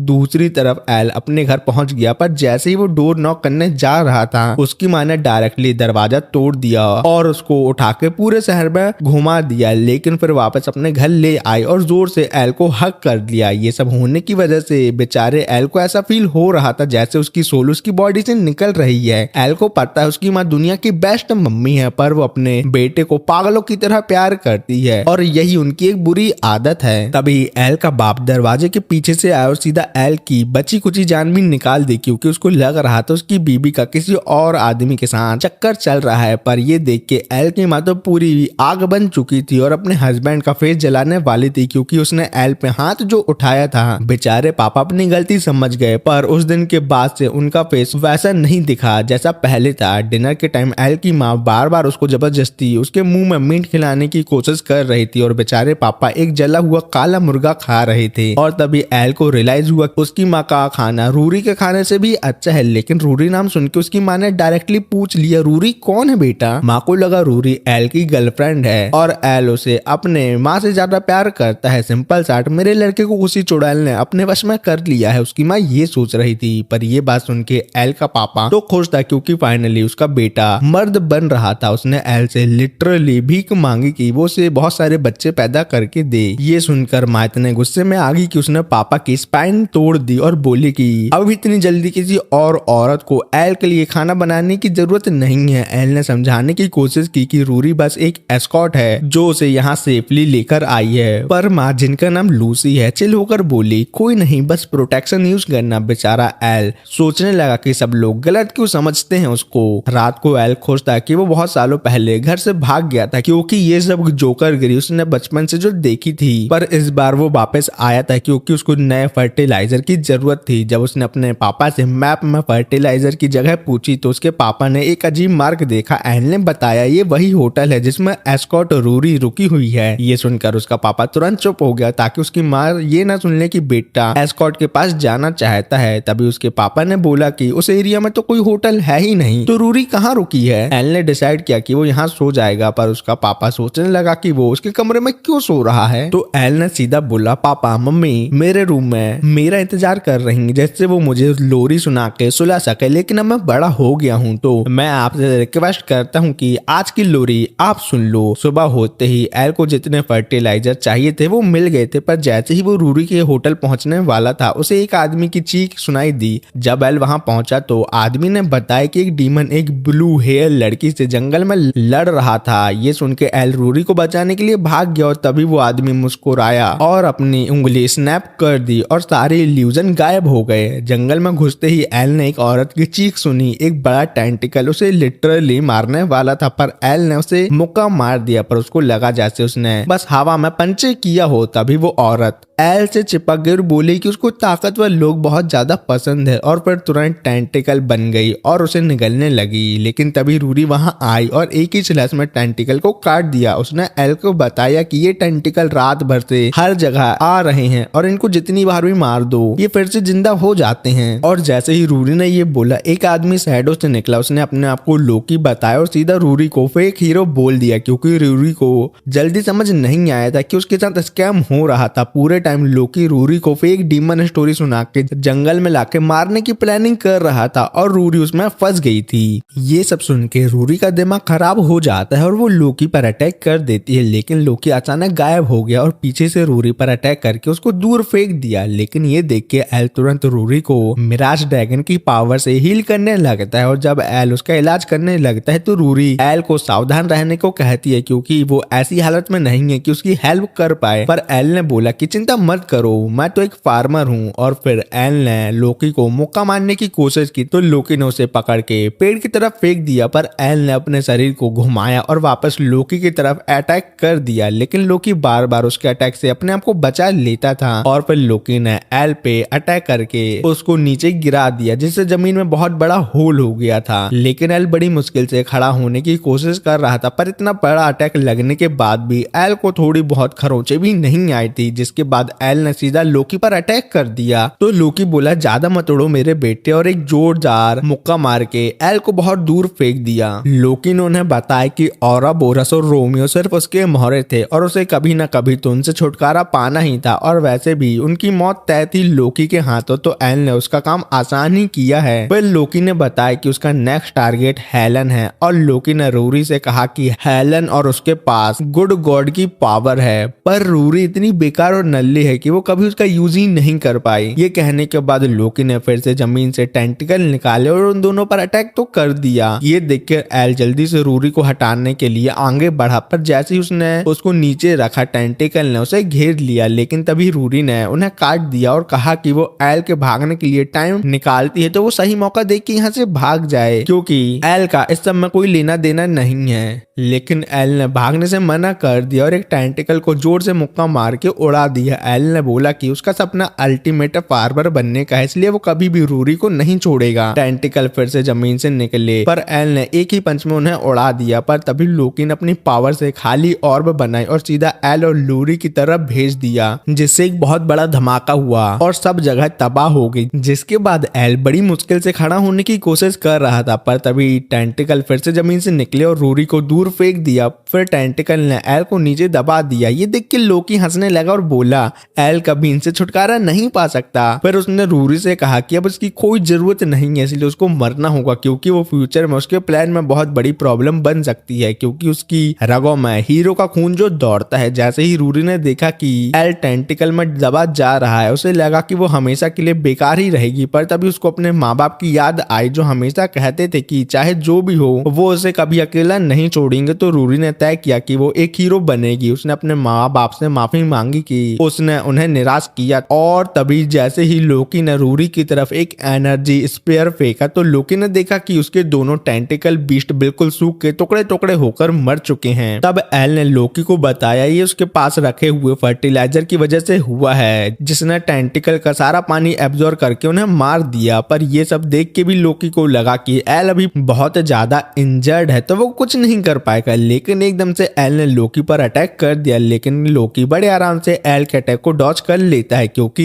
एल अभी बहुत ज्यादा थका हुआ था। और तभी एल ने गुस्से में कहा कि वो अपने दोस्तों को बचाने का सपना कभी नहीं छोड़ेगा। और ये सुनकर रूरी को याद आया कि कैसे सब लोगों से बेकार कहते थे, और इसी वजह से उसने हार मान ली थी, और उसने मन ही मन मान लिया था कि वो सच में बेकार और नल्ली हीरो बनेगी। पर अब जब उसने देखा कि एल इतनी बुरी हालत में भी लोकी से लड़ रहा है, तब उसने समझा कि एक हीरो सिर्फ वो नहीं होता जो ताकतवर हो, बल्कि वो होता है जो दूसरों की जान बचाने के लिए अपनी जान दांव पर लगा दे। जब एल एकदम से थक के गिरने वाला था, तभी रूरी ने अचानक पीछे से लोकी के अंदर तलवार डाल दी, और रूरी ने फिर एल से माफी मांगी कि वो अब तक उसकी मदद नहीं कर पाई, पर अब उसने तय कर लिया है कि वो कभी भी हार नहीं मानेगी। उसने गुड गॉड की सारी पावर कंबाइन की और लोकी से कहा कि अब मरने के लिए तैयार हो जाओ। फिर उसने अपनी सीक्रेट ईटर एबिलिटी एक्टिवेट करके लोकी पर एक जोरदार अटैक किया। रूरी ने लोकी को आधा काटने की कोशिश की, पर लोकी सिर्फ हंसने लगा और बोला कि चाहे जितनी भी बार उनको मार दिया जाए, ईविल हमेशा जिंदा रहेगा और जीतेगा। जब उसका शरीर गायब हो गया, एल ने सोचा कि रूरी सच में एक ट्री हीरो बन गई है, पर फिर एल की थकान इतनी बढ़ गई कि वो बेहोश हो गया। कुछ घंटों बाद जब वो रूरी की गोदी में लेटा था, तो उसने एल से कहा कि जितना रेस्ट करना है कर लो बेबी। रात के 12 बजे जब एल उठा तो उसने देखा रूरी उससे कुछ बोल रही है। जब उसने रूरी से पूछा कि वो क्या बोल रही है, तो रूरी हैरान हो गई और पीछे पलट गई और वो बात छुपाने लगी जो वो एल से करना चाहती थी। जब दोनों जंगल से गुजर रहे थे घर लौटने के लिए, तभी उन्होंने किसी को एल एल चिल्लाते सुना। रूरी डर के मारे बेहोश होने वाली थी, क्योंकि उसे लग रहा था ये सब भूत हैं और उसे भूत से बहुत ज्यादा डर लगता है। पर जो चिल्ला रही थी वो सिर्फ एल की मां निकली। जैसे ही एल को ये समझ आया, उसके अंदर से जान निकल गई, क्योंकि अगर उसकी मां ने रूरी को एल के साथ देख लिया तो रूरी सुबह तक जिंदा नहीं रहेगी। इसलिए बिना सोचे समझे एल ने उसे उठाया और सीधा भागना शुरू कर दिया। जब दोनों आवाज से दूर निकल आए, रूरी जोर जोर से हंसने लगी। उसने कहा तू भूतों से डरता है, पर तूने तो ड्रैगन तक को हरा दिया था। छी। पर एल जानता था कि इस दुनिया में एक चीज है जो ड्रैगन से भी ज्यादा डरावनी है, वो है उसकी माँ। जब वो दोनों टाउन पहुंचे तो देखा कि होटल अब वहां नहीं है जहां रूरी रुकी हुई थी, तो वो समझ गए कि होटल भी लोकी का एक इल्यूजन था। तो रूरी ने सोचा कि वो आज कहीं पे भी रुक जाएगी, और ये सुन के एल घर चलने लगा और दुआ की कि उसकी मम्मी अभी तक घर ना पहुंची हो, क्योंकि जब भी वो टेस्टा के साथ छोटे में खेलने के लिए बाहर जाता था, उसकी माँ एक डेमोनिक क्रिएचर बन जाती थी जो उसे ढूंढने निकल पड़ती थी। और जब एल फाइनली घर पहुंचता था, उसकी माँ घर में उसका पहले से इंतजार कर रही होती थी। तो एल को लगता था क्या मेरी माँ टेलीपोर्ट कर सकती है। और प्रेजेंट में जैसे ही एल ने दरवाजा खोला, उसकी माँ सीधा उसकी तरफ भागी आई, तो एल ने बिना सोचे दरवाजा उनके सामने ही बंद कर दिया। लेकिन हम यहाँ क्या देखते हैं, एल की माँ तो एल के पीछे ही खड़ी थी। तो ये देखकर एल बहुत ज्यादा डर गया और भागते हुए अपने कमरे का दरवाजा बंद कर दिया। लेकिन अब उसके पापा बेचारे मम्मी का गुस्सा भुगतने वाले थे। सुबह होते ही हम देख पाते हैं एल के पापा कपड़े सुखाने के तार में टंगे हुए हैं, और उन्हें समझ में आ गया है अगर वो कदम घर से बाहर निकालेंगे तो उनके टुकड़े टुकड़े कर दिए जाएंगे। पर तब तक एल की माँ पूरी तरीके से बिजी थी और एल से रो रो के रिक्वेस्ट कर रही थी कि वो फिर से उन्हें छोड़कर मत जाए। तो एल ने धमकी दी, अगर मम्मी आप मुझे नहीं जाने दोगी तो मैं आपसे नफरत करने लगूंगा। तो ये सुन के मम्मी शांत हो गई। जब एल जाने वाला था तब उसकी माँ ने पूछा, क्या तू अब भी एक फार्मर ही बनना वाला है? तो एल ने कहा, हाँ मम्मी। तो मम्मी ने बोला, तो मैं जो करना है वो करो, तुम्हारी फैमिली होने के नाते हम तुम्हारा पूरा सपोर्ट करेंगे, चाहे तुम जो भी करो। कुछ देर बाद एल वापस अपने रास्ते पर आ गया और रूरी से मिल गया। दोनों साथ मिलकर किंगडम लौटने लगे। रूरी ने प्यार भरी आवाज में कहा, मैं हमेशा तुझे बचाने आऊंगी बेबी। पर एल ने उल्टा उसके पहले बोल दिया, अगर तुम कभी मुसीबत में फंसोगी तो मैं तुम्हें हमेशा बचाने आ जाऊंगा। रूरी एक सेकंड के लिए चुप हो गई, फिर मन ही मन बोलने लगी, मुझे बचाने की जगह काश तू कुछ और कर दे। और इन दोनों को डीमन टारगेट कर रहे हैं, तो इन दोनों को एक दूसरे की हेल्प करना तो बनता ही है। मीनवाइल कैपिटल में फैल का राजा के साथ इमोशनल फेयरवेल होता है। राजा ने फैल से माफी मांगी, ये मानकर कि वो उसे प्रोटेक्ट करने में फेल हो गया। दूसरी तरफ एल और रूरी वापस एडवेंचर गिल्ड आ गए, पर हेलन को एल और रूरी की बॉन्डिंग देखकर थोड़ी जलन महसूस होती है। उसने अपनी डीमन पावर का घमंड भी किया, जिस वजह से एटमॉस्फेयर थोड़ा टेंस हो गया, क्योंकि वो दोनों एल को पसंद जो करती हैं। अगले दिन जब एल अपने खेतों में काम कर रहा तो उसने एक लड़के को अपने खेतों से कुछ वेजिटेबल चुराते हुए देखे। एल ने उसे पकड़ लिया और जल्दी ही रूरी और एलन भी मदद करने के लिए आ गए, पर एल कंट्रोल लूज कर रहा था। उसका चेहरा गुस्से में आ गया। रूरी और हेलन हैरान रह गए, क्योंकि उन्होंने कभी सोचा भी नहीं था कि एलन ऐसा भी हो सकता है। लेकिन एल का गुस्सा चोरी हुए वेजिटेबल की वजह से नहीं था, बल्कि इस वजह से था कि लड़के ने वेजिटेबल को फुल्ली ग्रो होने से पहले ही तोड़ लिए। एल ने उसे डांटा और बोला कि उसने परफेक्ट हार्वेस्टिंग टाइम खराब कर दिए इन वेजिटेबल के। ये सुन के छोटा सा लड़का घबरा गया और तुरंत माफी मांगने लगा, पर उसके पेट से जोर से आवाज आई क्योंकि वो भूखा था। ये देखकर एल ने एक कैबेज उसके हाथों में दे दिया, लेकिन लड़का जैसे ही एक बाइट लेता है वो हैरान रह जाता है, क्योंकि कैबेज इतना मीठा और फ्रेश था कि उसकी आंखों से आंसू निकलने लगे। उसे यकीन ही नहीं हो रहा था कि एक सिंपल इतनी छोटी सी कैबेज भी इतनी टेस्टी हो सकती है। उसने खुशी से एल का धन्यवाद किया और वहां से भाग गया। हेलन ने मेंशन किया कि जब एल यहाँ नहीं था तब मॉन्स्टर अटैक की वजह से मर्चेंट और सब्जियां कैपिटल में आ नहीं पा रही, और इसी वजह से फूड और वेजिटेबल के रेट तुम्हारे क्रश के जैसे हाई हो गए हैं, और इसी वजह से गरीब लोग बेसिक फूड भी अफोर्ड नहीं कर पा रहे। अचानक टाउन का मॉन्स्टर अलार्म बजने लगा और एल और हेलन अटैक वाली जगह की तरफ दौड़ पड़े। गार्ड और एडवेंचर फुल पावर से मॉन्स्टर से लड़ रहे थे, और पर मॉन्स्टर की तादाद ज्यादा थी। धीरे धीरे वो उन्हें कमजोर कर रही थी। हेलन ने अपनी डिमोनिक पावर यूज करके अपने आप को ट्रांसफॉर्म कर लिया, फिर वो अपने क्लॉ और सुपर ह्यूमन स्ट्रेंथ से मॉन्स्टर से लड़ने लगी। दूसरी तरफ एल ने भी अपना भरोसेमंद हो उठाया और फाइट शुरू कर दी। हर स्विंग के साथ वो मॉन्स्टर को जंगल में फेंक रहा था, लेकिन मॉन्स्टर की भीड़ रुकने का नाम नहीं ले रही थी। तभी एंसबर किंगडम के नाइट वहां आ पहुंच। उनके लीडर के हाथ में एक होली सॉर्ड लेवत ने नाइट ने सीक्रेट ब्लेड को ऊंचा उठाया और मॉन्स्टर को धमकाया कि अगर वो यहाँ से नहीं हटे तो वो इस तलवार का यूज करके सबको निपटा देगा। ये सुनकर मॉन्स्टर डर के मारे जंगल में वापस चले गए। ये सब देख के एलन हैरान था क्योंकि उसे यकीन ही नहीं हो रहा था कि सिर्फ एक तलवार के डर से सभी मॉन्स्टर भाग गए। उस रात वो अकेला बैठकर अपने होश ऑफ कर रहा था, तभी पहले उससे मिलने आई और बोली कि वो जा रही है। एल कंफ्यूज हो गया जब उसने कहा कि वो वापस कभी नहीं आएगी। पहल ने बस एक छोटी सी एक्सप्लेनेशन दी, पर उसकी सर्वेंट ने आके इन्फॉर्म किया कि अब निकलने का टाइम हो गया है। प्रिंसेस बेल ने एल का शुक्रिया अदा किया और चली गई, पर एल के दिल में एक अजीब सी कंफ्यूजन और बेचैनी छोड़ गई। कुछ दिनों बाद मॉन्स्टर अटैक रुक गए और लाइफ वापस नॉर्मल हो गई। एल के पास एन और उसकी माँ उससे मिलने आए। एन की माँ ने एल से माफी मांगी अपने बेटे की पिछले बिहेवियर के लिए और कहा कि अगर एल को कोई भी टेलर की जरूरत है तो वो उसकी मदद कर सकती है। उसने एल को अपनी दुकान में बुलाने का ऑफर दिया। अरे गंदे लोग, कुछ और नहीं समझ लेना। बाद में जब एलन अकेला था तभी वहाँ रीक आ गया। उसने एल को एक लेटर दिया उसकी माँ का भेजा हुआ,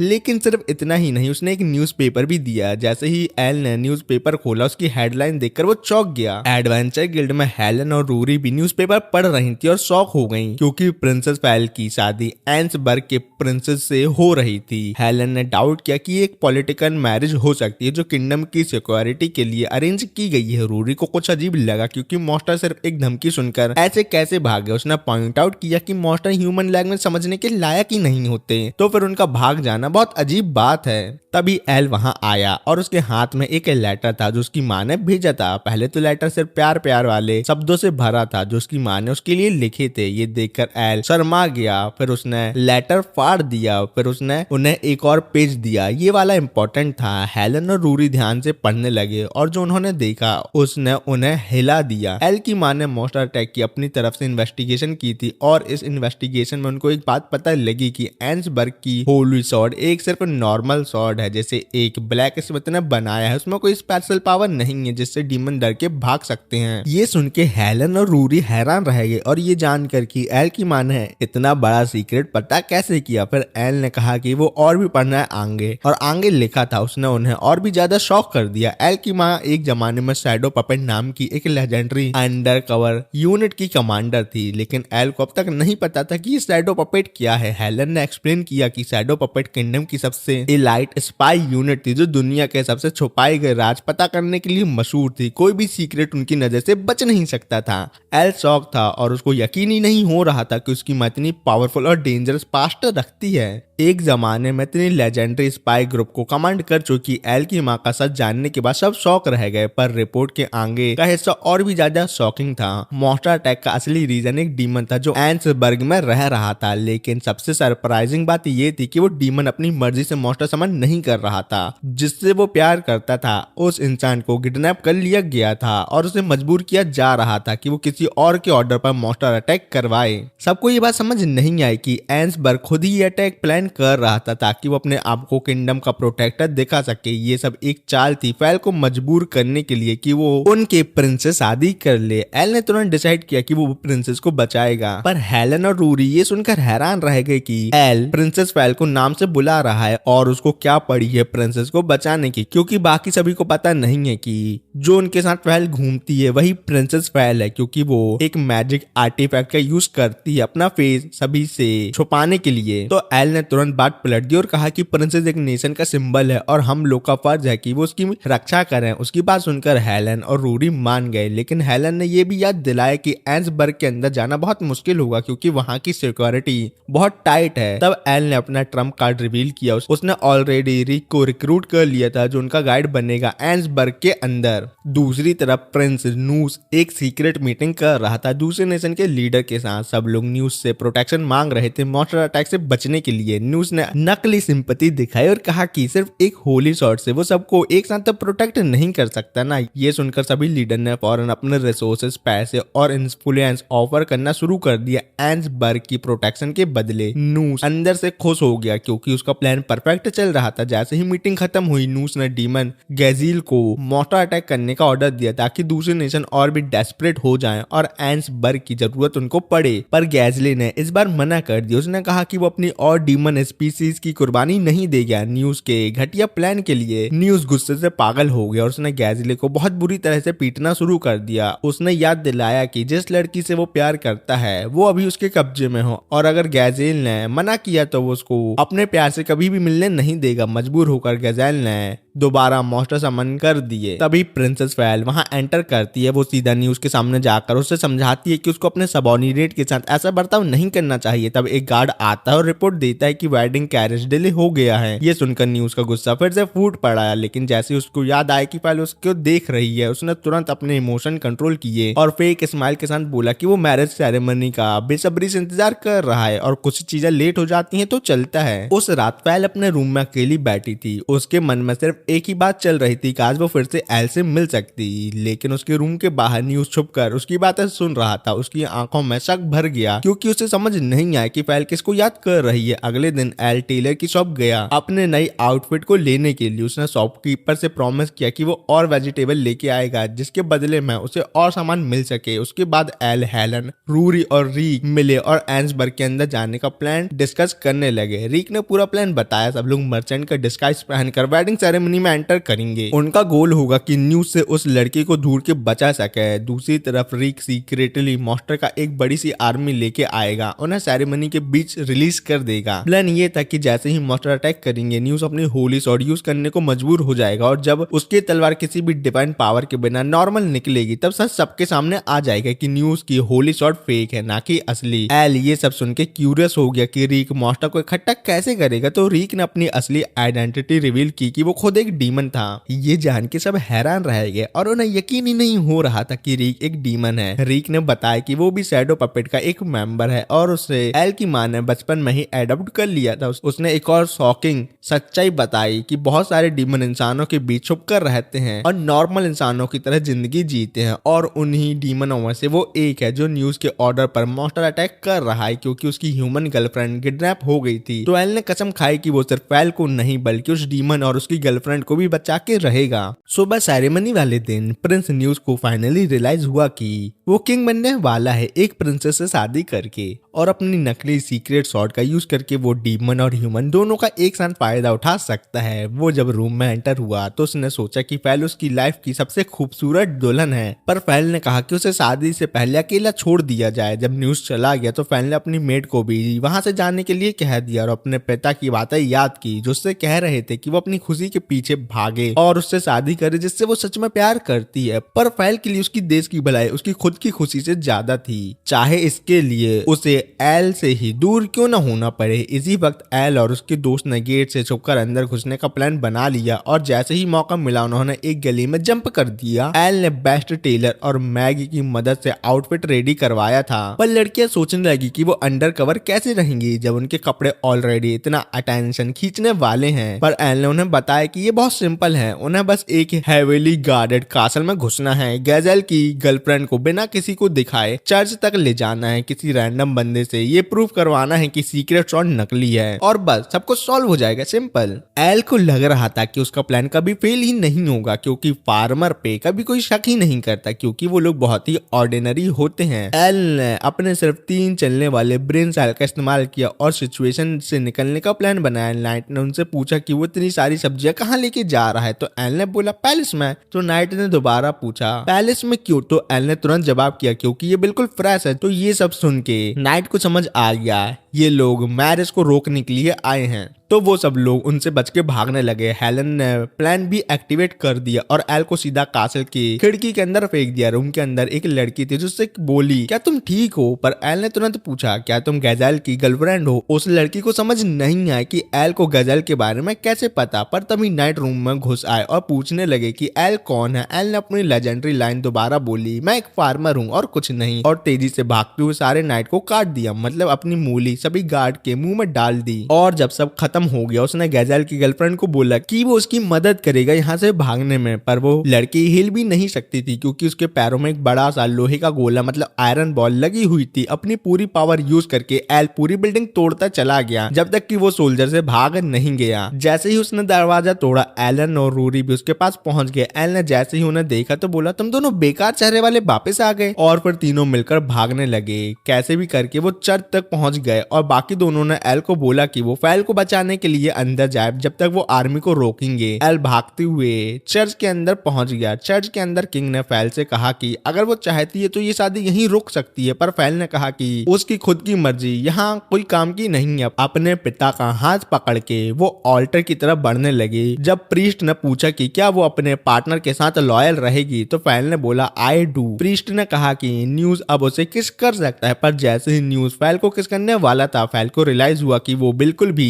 न्यूज को प्यार नहीं करती। उसके दिमाग में सिर्फ एक ही चेहरा था, एल का। तभी चर्च का दरवाजा टूट गया और एल बीच में घुस आया। हेलो हेलो, कौन है जो मेरी वाइफ से इतनी बातें कर रहा है? फैल ने जैसे ही एल का चेहरा देखा वो रो पड़ी। तो न्यूज ने एल को विलन कह दिया जो प्रिंसेस को किडनैप करने आया है, पर एल ने कहा कि झूठा सिर्फ न्यूज है। फिर उसने सबको बता दिया कि उसकी लेवाथन सॉर्ड नकली है, पर न्यूज बस जोर जोर से हंसने लगा और बोला कोई और अच्छा कहानी बताओ। किंग ने भी कहा कि उसने अपनी आंखों से देखा था कि सॉर्ड ने डीमन को भगा दिया था और एल से पूछा गया कि क्या वो अपनी बातें प्रूव कर सकता है, तो एल ने कहा बस देखो और कुछ नहीं। तभी एक नाइट भागते हुए अंदर आया और बताया कि हजारों डीमन ने शहर पे हमला कर दिया है और रिको ने अपनी फ्लूट से कंट्रोल कर रहा है। चर्च के अंदर सब लोग न्यूज से कहने लगे कि वो तुरंत सॉर्ड का यूज करे और सभी डीमन को यहाँ से भगा दे, पर न्यूज ने गैजल को बुलाना चाहा तो उसने देखा कि वो ऑलरेडी अपनी गर्लफ्रेंड के साथ मिल चुका है। दूसरी तरफ रिक ने न्यूज को सॉर्ड देकर कहा कि जल्दी से इसे यूज करो और डीमन को यहाँ से भगा दो जैसा आप हर बार करते हो। पर जैसे ही न्यूज ने सॉर्ड उठाना चाहा उसे समझ आ गया कि अगर उसने ऐसा किया तो उसका झूठ सबके सामने आ जाएगा। तभी एल ने सॉर्ड उठाई और कहा कि ये सिर्फ एक नकली सॉर्ड है। उसने एक डीमन की तरफ उस सॉर्ड को फेंक दिया। जैसे ही डीमन ने उस पर अटैक किया वो सॉर्ड टुकड़े टुकड़े होकर टूट गई। ये देख के किंग हैरान रह गए कि क्या ये बात सच है या नहीं। तो गैजल ने तुरंत अपनी फ्लूट बजाई जिससे सारे डीमन वापस चले गए। सबको फाइनली समझ आया कि पूरे टाइम डीमन को कंट्रोल करने वाला खुद गैजल था और वो सिर्फ न्यूज की धमकियों की वजह से उसकी बात मान रहा था। जब किंग ने न्यूज से इसका एक्सप्लेनेशन मांगा तो न्यूज जोर जोर से हंसने लगा और बोला कि उसका देश तो वैसे भी बर्बाद होने वाला है। कल रात ही उसने हजारों मॉन्स्टर मेगस की तरफ भेज दिए थे और जब उसका किंगडम हार जाएगा तो न्यूज उस किंगडम को अपनी टेरिटरी का पार्ट बना लेगा। पर रूरी और हेलन ने न्यूज को बता दिया कि उन्हें पहले से ही पता था कि वो कोई ना कोई ट्रैप लगाने वाला है, इसलिए पहले वाले अटैक के बाद ही उन्होंने अपनी पूरी आर्मी को ट्रेन कर दिया था। अब वो अपने हाथों से पूरे देश की रक्षा कर रहे थे। जब किंग ने ये सुना तो वो खुशी के मारे रोने लगा क्योंकि उसके किंगडम वाले अपने देश को प्रोटेक्ट करने के लिए अपनी जान भी दांव पर लगाने के लिए रेडी हैं। उसी वक्त एल ने फैल से कहा कि उसे अपनी कुर्बानी देने की जरूरत नहीं है, पर तभी सब सोल्जर रूम में दौड़ पड़े और न्यूज ने उन्हें ऑर्डर दिया कि एल को पकड़ लो। सोल्जर आगे बढ़ने ही वाले थे कि न्यूज अपना प्लान फेल होता नहीं देखना चाहता था, इसलिए उसने किंग पे अटैक करने की कोशिश की, पर तभी एक मूली ने उसकी शॉट को रोक दिया। उस मूवमेंट में न्यूज को समझ आ गया कि उसका बड़ा वाला हुतिया बना दिया गया है। एल ने जोर से उसे मुक्का मारा और बोला ये सब खत्म हो चुका है नल्ले राजा। सोल्जर ने न्यूज को पकड़ लिया और ले गए। फैल भाग के एल के पास आई और उसका शुक्रिया अदा किया और सबके सामने कन्फेस कर दिया कि वो उससे प्यार करती है, लेकिन रूरी ये सब चुपचाप होने नहीं दे सकती थी। जब एल ने फैल को अपने आप से दूर करने की कोशिश की तो फैल ने बोला आज रात में तुम्हारी गाजर टेस्ट करने वाली हूँ। और ये सब सुनकर रूरी दुखी थी और ये सब सुनकर किंग एल को ऐसे देख रहे थे जैसे वो एल को अभी काट डालेंगे, पर उसके बदले किंग ने एल को कॉन्ग्रेचुलेट किया और अपने परिवार में वेलकम कर लिया। मतलब किंग ने उसको अपना दामाद बना लिया है और बेचारी रूरी का पूरे किंगडम के सामने कट गया। पर तभी रूम के बाहर रीक ने किंग को एक लेटर दिया जो उन्होंने न्यूज के सोल्जर से लिया था। उस लेटर में लिखा था कि कोई और था जो न्यूज को एक पपेट की तरह कंट्रोल कर रहा था। नेक्स्ट डे गिल्ड में फैल ने एल और उसके दोस्तों को एक बड़ा ट्रेजर चेस्ट दिया जो रेयर जेम से भरा हुआ था एज अ रिवॉर्ड, क्योंकि उन्होंने किंगडम को डीमन से जो बताया था। जब वो वापस जा रही थी तब हेलन ने रियलाइज किया कि उसने फैल को पहले तो कहीं देखा है।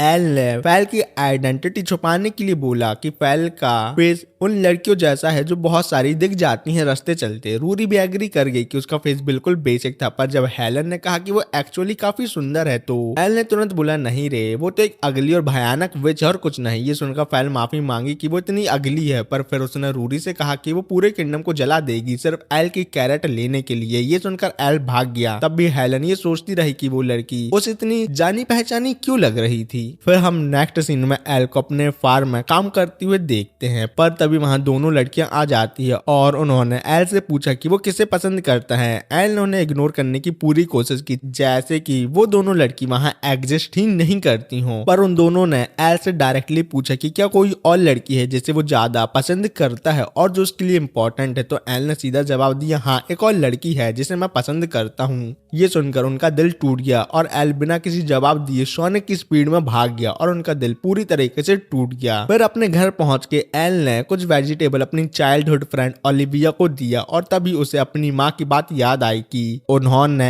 एल से बोला था कि उसे अपने ऊपर कभी भी बर्डन फील करने की जरूरत नहीं है क्योंकि उसकी फैमिली हमेशा उसके साथ है। फिर सीन 15 साल पहले शिफ्ट होता है जहाँ एल के डैड ने फाइनली एक छोटा सा बॉक्स भर के आलू इकट्ठा किए थे, पर जब उन्होंने देखा कि एल कैसा कर रहा है तो उन्हें पता चला कि एल ने अकेले ही 9 बॉक्स भर लिए हैं। फार्मिंग एक ऐसी चीज थी जो एल को पसंद थी, पर तभी लूसी पीछे से आई और उसके डैड की पिटाई करना शुरू कर दिया क्योंकि डैड ने एल से सारा काम करवाया था, ऐसा उसकी मम्मी को लग रहा था। फिर एल हमेशा जो भी फसल उगाता था उसे अपने पड़ोसियों के साथ शेयर करता था। फिर उसने देखा कि एक लड़की को कुछ लोग पीट रहे हैं क्योंकि उसने उनका खाना चुरा लिया था। छी छी, कितनी गंदी बात है। जब एल ने सोचा कि वो लड़की खाना क्यों चुरा रही है तो पड़ोसियों ने बताया कि लड़की अनाथ है और फॉरेस्ट में रहती है और जिंदा रहने के लिए वो लोगों से खाना चुराती है। और जब एल ने उनसे पूछा कि अब वो आदमी लड़की के साथ क्या करेंगे तो पड़ोसियों ने बताया कि वो लड़की को एक स्लेव ट्रेडर को बेच देंगे जिससे बदले में उन्हें पैसे मिल सके। जिस तरीके से वो लोगों से पकड़ रहे थे, लड़की ने एक आदमी को काट लिया और वहां से भाग गई। वो एल का बॉक्स भरा हुआ आलू लेके पहाड़ों की तरफ भाग गई और तुरंत उसको खाना शुरू कर दिया। तभी एल उसके पास सूप लेकर आया। जैसे ही लड़की ने एल को देखा तो वो डर के मारे छुप गई, लेकिन जब उसने देखा कि एल सिर्फ उसे गर्म खाना देना चाहता है ताकि वो कच्चे और कड़वे आलू ना खाए तो वो थोड़ा शांत हुई। फिर एल वहां ही सूप रख के चला गया। अगले दिन एल एक टमाटो ऑमलेट लेकर वापस आया। जैसे ही वो गया वो लड़की ने तुरंत उसे खा लिया। पर तीसरे दिन जब एल फिर से आया तो इस बार वो लड़की उसका इंतजार कर रही थी। जब उसने फिश सैंडविच खाया तो एल ने पूछा कि क्या उसको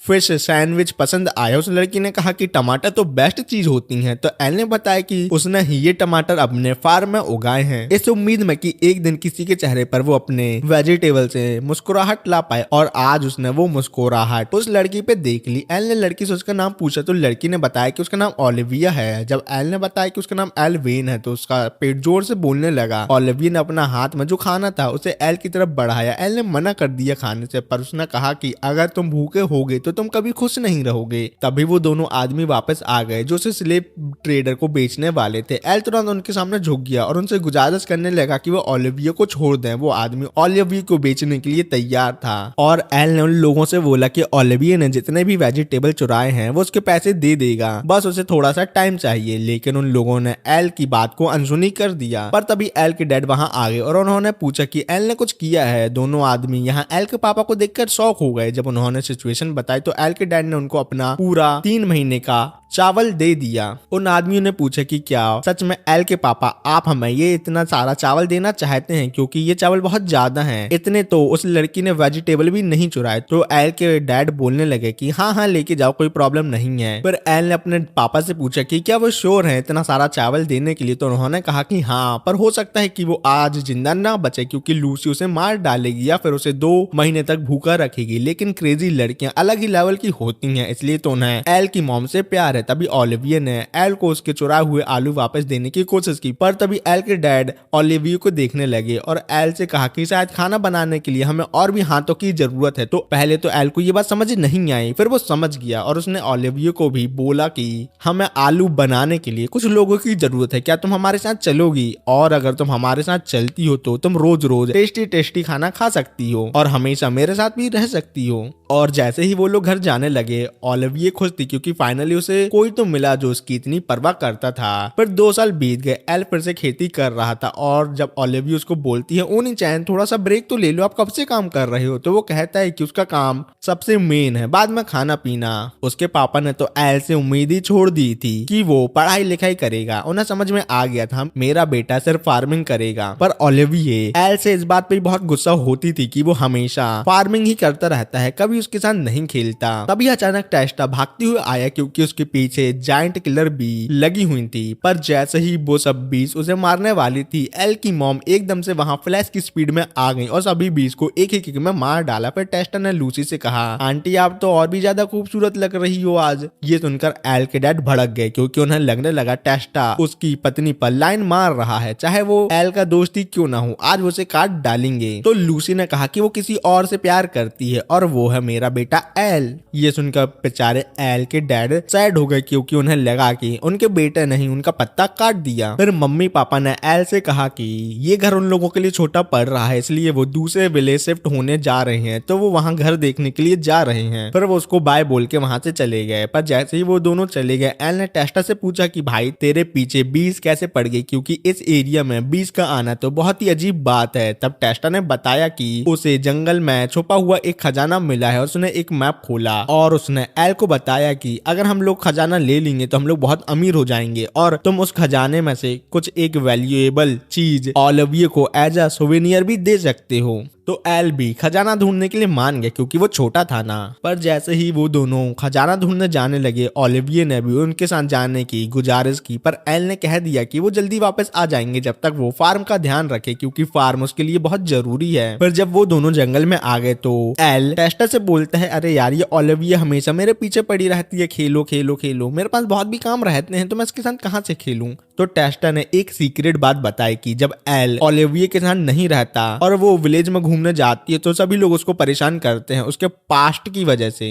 तो एल सोचने लगा कि ओलिविये ने इस बारे में उसको क्यों नहीं बताया, और फिर थोड़ी देर बाद उसको रियलाइज हुआ कि उसके मम्मी पापा ओलिविये की वजह से ही ये टाउन छोड़ने के बारे में सोच रहे हैं। और एल को ये सोच के बुरा लगा कि सबको इस बारे में पता था, सिर्फ मेरे को नहीं पता था। तो उसने सोचा कि मैं जल्दी से खजाना ढूंढूंगा और उससे एक सोवेनियर ओलिविये को देकर उसको खुश कर दूंगा, फिर हम दोनों साथ साथ खेलेंगे। और जब वो दोनों फाइनली मैप की लोकेशन पर पहुंचे, टेस्टा ने एक पत्थर पर गलती से पैर रख दिया और पूरा पहाड़ हिलने लगा और वो दोनों पहाड़ के अंदर गिर गए। वहां उनको एक केव मिली और उनके सामने एक अंडरग्राउंड महल था। जब एल इधर उधर देख रहा था तब टेस्टा को एक पत्थर मिला और जैसे ही टेस्टा ने उस पत्थर को छुआ, एक तेज रोशनी हुई और एल किसी और डायमेंशन में टेलीपोर्ट हो गया। और जैसे ही एल ने अपनी आंखें खोली, उसके सामने एक डिवाइन ड्रैगन था जो उसे खाने वाला था। पर तभी पूरा पहाड़ एक वोल्केनो की तरफ फट गया और सब कुछ तबाह हो गया। कुछ घंटों बाद उसने ओलिविये की आवाज सुनी जो उसे जगाने की कोशिश कर रही थी। एल ने तुरंत उठने की कोशिश करी पर उसका दिल में एक तेज चुभन हुई। तभी टेस्टा वापस अंदर आया और उसने बाहर ले जाकर एल को बताया कि वोल्केनो फटने की वजह से सभी जगह राख राख हो गई है और पूरा विलेज तबाह हो चुका है। और ये विलेज वाले यहाँ से कैपिटल भी नहीं जा सकते थे क्योंकि कैपिटल जाने वाला पुल भी टूट चुका था। इसी दौरान टेस्टा के माँ बाप मिल गए तो वो उनको ढूंढने के लिए चला गया। दूसरी तरफ मेयर लोगों से राशन बांट रहा था और मेयर के पास भी बहुत ही कम राशन था। तो एल ने सोचा कि वो अपने खेतों में जाकर कुछ खाना ढूंढेगा, लेकिन खेतों में जाकर उसने देखा कि सारी फसल तबाह हो चुकी थी। फिर उसने ओलिविये से माफी मांगी कि उसकी वजह से ये सब हो रहा है और उसी की वजह से वो भूखी है। पर ओलिविये के लिए सबसे जरूरी चीज ये थी कि एल सही सलामत है, बाकी चीजें गई घुइयां के खेत में। रात को घूमते हुए ओलिविये मेयर के टेंट तक पहुंच गई और एक गाजर चुराने वाली थी। फिर उसको याद आया कि जब उसने पहले चोरी की थी तो एल को घुटनों पर बैठकर उसके लिए माफी मांगनी पड़ी थी, इसलिए वो इस बार खाना नहीं चुराती। सुबह तक राशन और भी कम हो गया था। जब ओलिविये खाना लेकर एल के पास आई तो उसने अपना खाना भी एल के खाने में डाल दिया। जब एल ने देखा कि उससे ज्यादा खाना कैसे मिल रहा है तो वो हैरान हो गया। तो ओलिविये ने उससे कहा कि भाई अब टेंशन नहीं लो क्योंकि कैपिटल से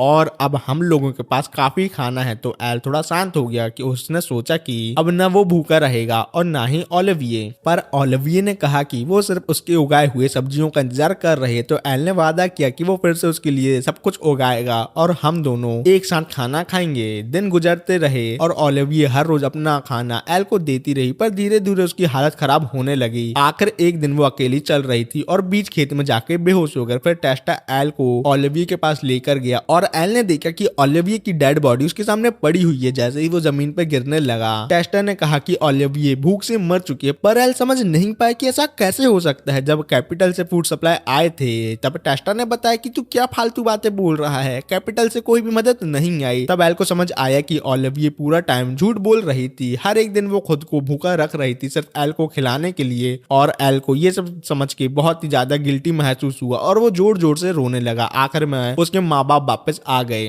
पर एल को लगने लगा कि ओलिविये के मरने की असली वजह वो है। प्रेजेंट में एल के पास बहुत सारा खाना है पर ओलिविये से खाने के लिए नहीं है और उसने ओलिविये से किया हुआ प्रॉमिस भी पूरा नहीं किया।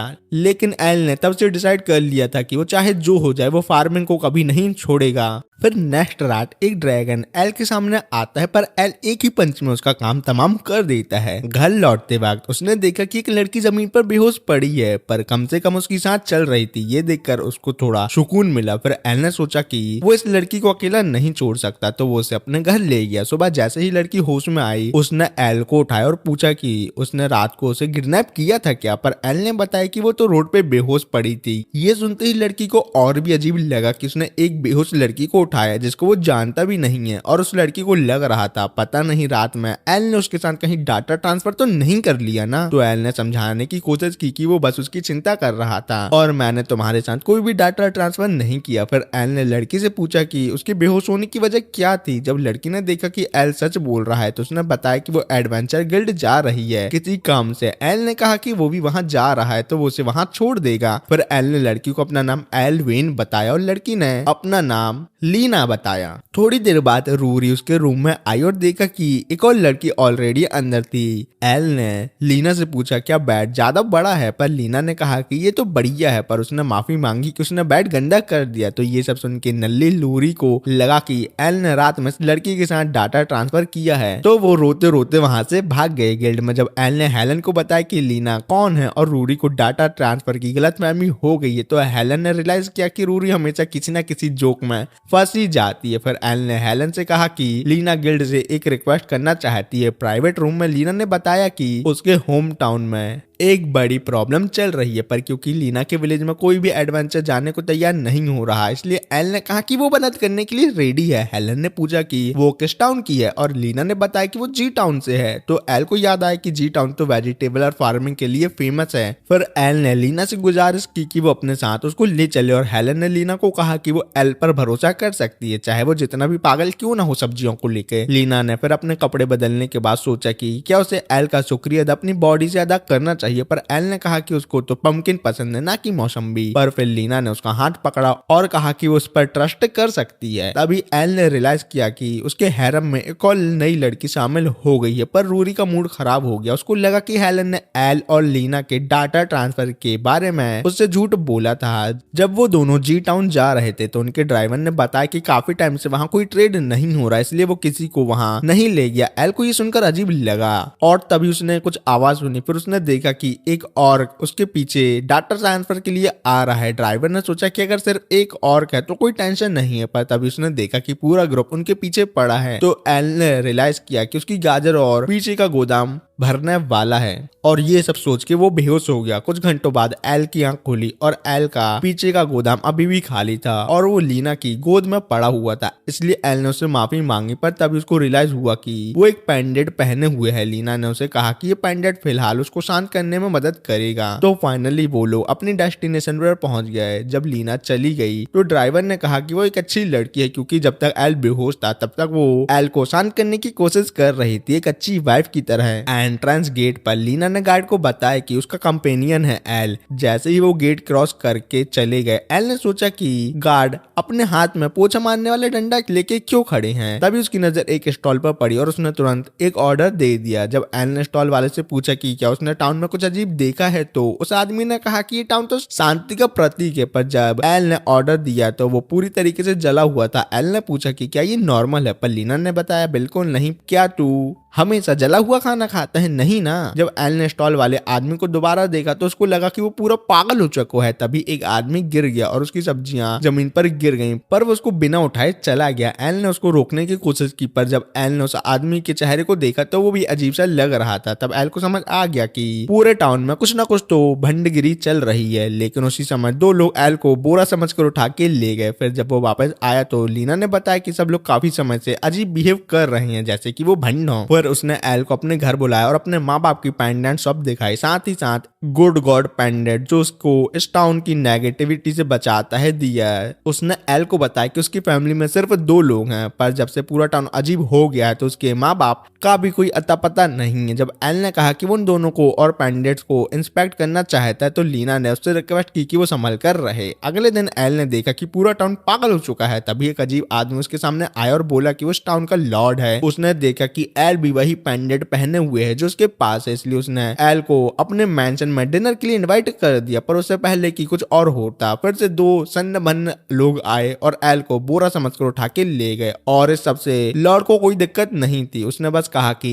एल से वो बाद में अपने कैसल में डिनर में मिल लेगा। लेकिन ये सब लीना को अजीब लग रहा था कि लॉर्ड टाउन में क्यों रुका हुआ है और वो अपने पास के टाउन से कोई मदद क्यों नहीं बुला पा रहा। एल ने कहा कि ये सब तभी समझ आएगा जब वो आज रात उससे मिलेगा। जैसे ही सूरज ढला वो लोग लॉर्ड के कासल पहुंच गए। जैसे ही उन्होंने अंदर कदम रखा उन्होंने देखा कि पूरे हॉल में सिर्फ पेंटिंग लगी हुई है। पर लॉर्ड ने उनका स्वागत किया, पर एल ने बिना टाइम वेस्ट किए सीधा पूछ लिया कि क्या जो टाउन में हो रहा है उस बारे में वो कुछ जानता है। तो लॉर्ड ने कहा कि उसको ये सब कहानी कहाँ से शुरू करनी चाहिए ये समझ नहीं आ रहा, पर अब इससे कोई फर्क नहीं पड़ता। तभी उसके सारे गार्ड ने अपने हथियार एल पर तान दिए। लॉर्ड ने कहा कि उसको एल से एक फेवर चाहिए, लेकिन तभी एल उन सब के बीच से निकलकर लॉर्ड की तरफ दौड़ पड़ा। पर तभी उसके सामने लीना आ गई और एल ने रियलाइज किया कि लीना तो पूरे टाइम उस डीमन के कंट्रोल में थी। फिर वो एल को अपनी तरफ बुला रहा था क्योंकि उसका प्लान था कि पूरे ह्यूमैनिटी को अपने कब्जे में लेना। उसने अपनी असली शक्ति दिखाई और बताया कि उसके पास एक ऐसी पावर है जो किसी के भी दिमाग को कंट्रोल कर सकती है, पर क्योंकि वो एक टाइम पर सिर्फ एक इंसान को कंट्रोल कर सकती, इसलिए उसने अपनी पावर को क्रिस्टलाइज करके गॉडेस स्टैचू में डाल दिया ताकि पूरे टाउन उसके कंट्रोल में आ सके। डीमन का फाइनल प्लान था रॉयल कैपिटल को अपने कब्जे में लेना, पर जब उसने सुना कि एल ने रोमियो और ओराबोरस को मार दिया है तो उसको समझ आया कि अगर वो एल को कंट्रोल कर ले तो उसके पास एक अल्टीमेट सुपर सोल्जर होगा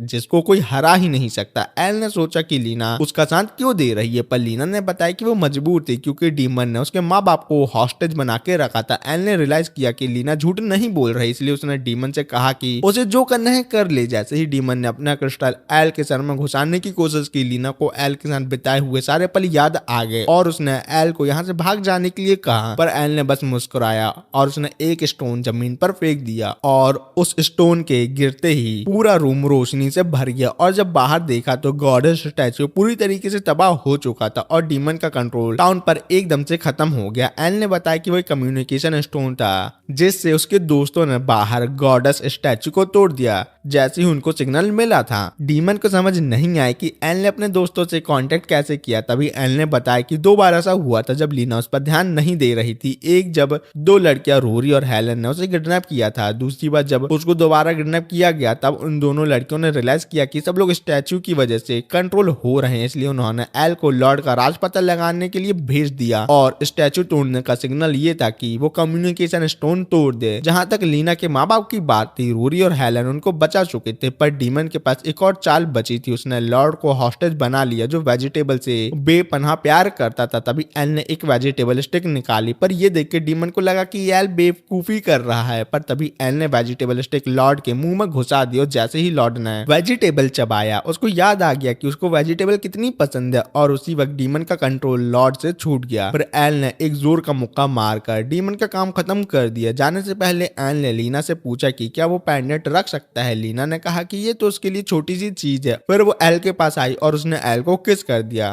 फिर लीना ने एल से कहा कि वो कभी ना कभी कैपिटल आएगी और उसको बाकी सभी लड़कियों से चुरा लेगी। और ये सब सुन देख के हेलन और रूरी जल भुन गए थे। फार्म के अंदर वापस आके एल फाइनली अपनी सब्जियों के साथ मिलकर खुश था क्योंकि अब वो उसके अंदर का मजा ले सकता था और उसको परेशान करने वाली लड़कियों को भी उसको नहीं झेलना पड़ेगा। बात करें उन्हें परेशान करने वाली लड़कियों की तो फैल ने देखा कि रूरी और हेलन ने पेंडेंट पहने हुए हैं। जब उसने पूछा कि ये कहाँ से आए तो उन्होंने बताया कि एल ने उनको गिफ्ट दिए हैं क्योंकि वो फैल के फालतू फेस से ज्यादा अच्छे लगते हैं। ऊपर से एल ने एक नई लड़की लीना के साथ भी ऊपर से डाटा ट्रांसफर किया है क्योंकि वो फाइनली अपनी ऑब्सेसिव साइको गर्लफ्रेंड से छुटकारा पाना चाहता था। तभी उन्होंने एल की चीख सुनी। जब वो उनके पास पहुंचे तो एल ने उनको एक बुश किलर दिखाया जो उसकी सब्जियों के सारे न्यूट्रिशन चूस रहा था और तब एल ने कसम खाई कि वो इसको बुरी तरह खत्म कर देगा, जितनी बुरी तरह उसकी माँ हर रात उसके पापा को पीटती है। तो ये सब देख सुन के लड़के समझ गए कि एल पागल हो चुका है। पर कैपिटल में उन्होंने एल की वेजिटेबल बेची और जैक को भी एल की वेजिटेबल पसंद आई थी और वो यहाँ मूली लेने आया था। तो जैक उसका दोस्त था इसलिए एल ने उसको फ्री में पत्ता गोभी भी दे दी। पर तभी कैपिटल का किंग खुद एक डिस्गाइज में एल की शॉप पर आया जिसे देख फैल तुरंत छुप गई। एल को लगा कि ये आदमी इतना छुप क्यों रहा है तो किंग बोला कि वो तो बस एक नॉर्मल कस्टमर बीमार है। फिर किंग ने एल से कुछ वेजिटेबल लिया और किंग ने एल से पूछा कि वो कब तक उनकी फैमिली को ज्वाइन करेगा और उनको एक पोता देगा, पर एल ने सीधा बोला कि उसको किंग की बेटी में बिल्कुल भी इंटरेस्ट नहीं है। तो किंग ने तुरंत ये सुन के एल को रिश्वत देने का प्लान बनाया और बोला कि वो पूरे किंगडम का फार्म लैंड और नए वेजिटेबल टूल एल को दे देंगे और एल फार्मिंग टूल सुन के शादी के लिए मान गया। पर रूरी ने एल को होश में लाया और बोला कि वो एक अगले यूजलेस से शादी मत करे। पर फैल अपनी कंपटीशन हटाने के चक्कर में गलती से अपने फ्यूचर हस्बैंड को ही बेहोश कर बैठी। जब एल बेहोश था उसको एक गॉडेस की आवाज सुनाई दी जो उसका नाम बुला रही थी, पर उससे पहले कि वो अपना इंट्रोडक्शन दे पाती कनेक्शन ब्रेक हो गया। गॉडेस ने कहा कि वो जल्दी मिलेंगे। तभी किंग ने एल से बोला, बेटा देखो मेरी बेटी से शादी करनी है, मेरे से नहीं। फिर सब कुछ बेचने के बाद एल को याद आया कि उसके फार्म में डेंजर बुश किलर अब भी हैं। वैसे तो दोनों लड़कियां एल की हेल्प करने उसके खेत में जाने वाली थी, लेकिन जब उन दोनों ने एल का डरावना फेस देखा तो वो डर गई और वहां से भाग गई। फिर जब रिक एक माइल ड्राइवर कर रहा था तो उसने भी एल का ये डेंजरस फेस देखा। तो एल ने बताया कि वो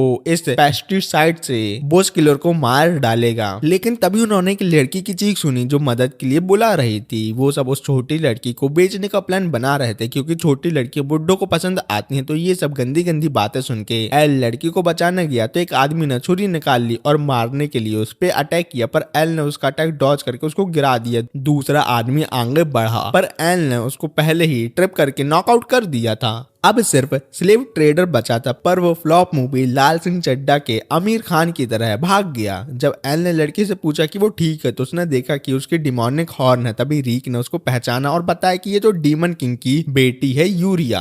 पहले तो यूरिया डर गई तो रीक ने अपने हॉर्न दिखाए और बताया कि वो भी उसी की तरह डीमन है। और रीक ने ये भी बताया कि एल एक अच्छा आदमी है और ये ह्यूमन और डीमन में भेदभाव नहीं करता। लेकिन एल ने सोचा कि एक डीमन किंग की बेटी ह्यूमन एरिया में क्या कर रही है। तो यूरिया ने बताया कि उसके केयर टेकर ने बोला था कि वो डेंजर में है, इसलिए उसने एक पोर्टल खोल के उसे ह्यूमन वर्ल्ड में भेज दिया। लेकिन यूरिया को डर था कि उसके वर्ल्ड में कुछ गलत हो रहा है, इसलिए उसने एल से मदद मांगी। रीक ने सोचा कि 3 दिन लगेंगे ओशियन क्रॉस करके उसकी किंगडम तक पहुंचने में, लेकिन एल ने उसकी मदद करने के लिए हाँ कह दिया था। पर एक्सचेंज में उसने रीक से एक रिक्वेस्ट की थी, जब तक वो डीमन वर्ल्ड में जा रहा है रीक उसके खेत में जाके बोस किलर को केमिकल का यूज करके खत्म कर दे। लेकिन जाने से पहले रीक ने पूछा कि क्या एल एक शिप खरीदेगा डीमन वर्ल्ड जाने के लिए, पर एल ने बोला कि उसको शिप की कोई जरूरत ही नहीं है क्योंकि वो खुद ही एक शिप है। फिर उसने सीधा पानी के ऊपर भागना शुरू कर दिया क्रिस्ट के जैसे। यूरिया इस सबको देख के सन्न बनती और उसको डर लग रहा था अगर वो पानी में गिर गई तो वो मारी जाएगी क्योंकि उसको तैरना नहीं आता। लेकिन एल को पता था जब तक वो सोने की स्पीड में दौड़ेगा तो वो पानी में नहीं गिरने वाला। फिर कुछ घंटों बाद बिना रोके पानी के ऊपर भागने के बाद वो फाइनली डेमोनिक कॉन्टिनेंट पहुंच गए। एल ने यूरिया से कहा कि मुझे माफ कर दो, मेरी वजह से तो मैं सी सिकनेस हो गया। पर यूरिया ने बोला कि वो एक्चुअली खुश है कि एल सबको जल्दी बचाना चाहता है। फिर उसने एल को ओनी चान बुलाया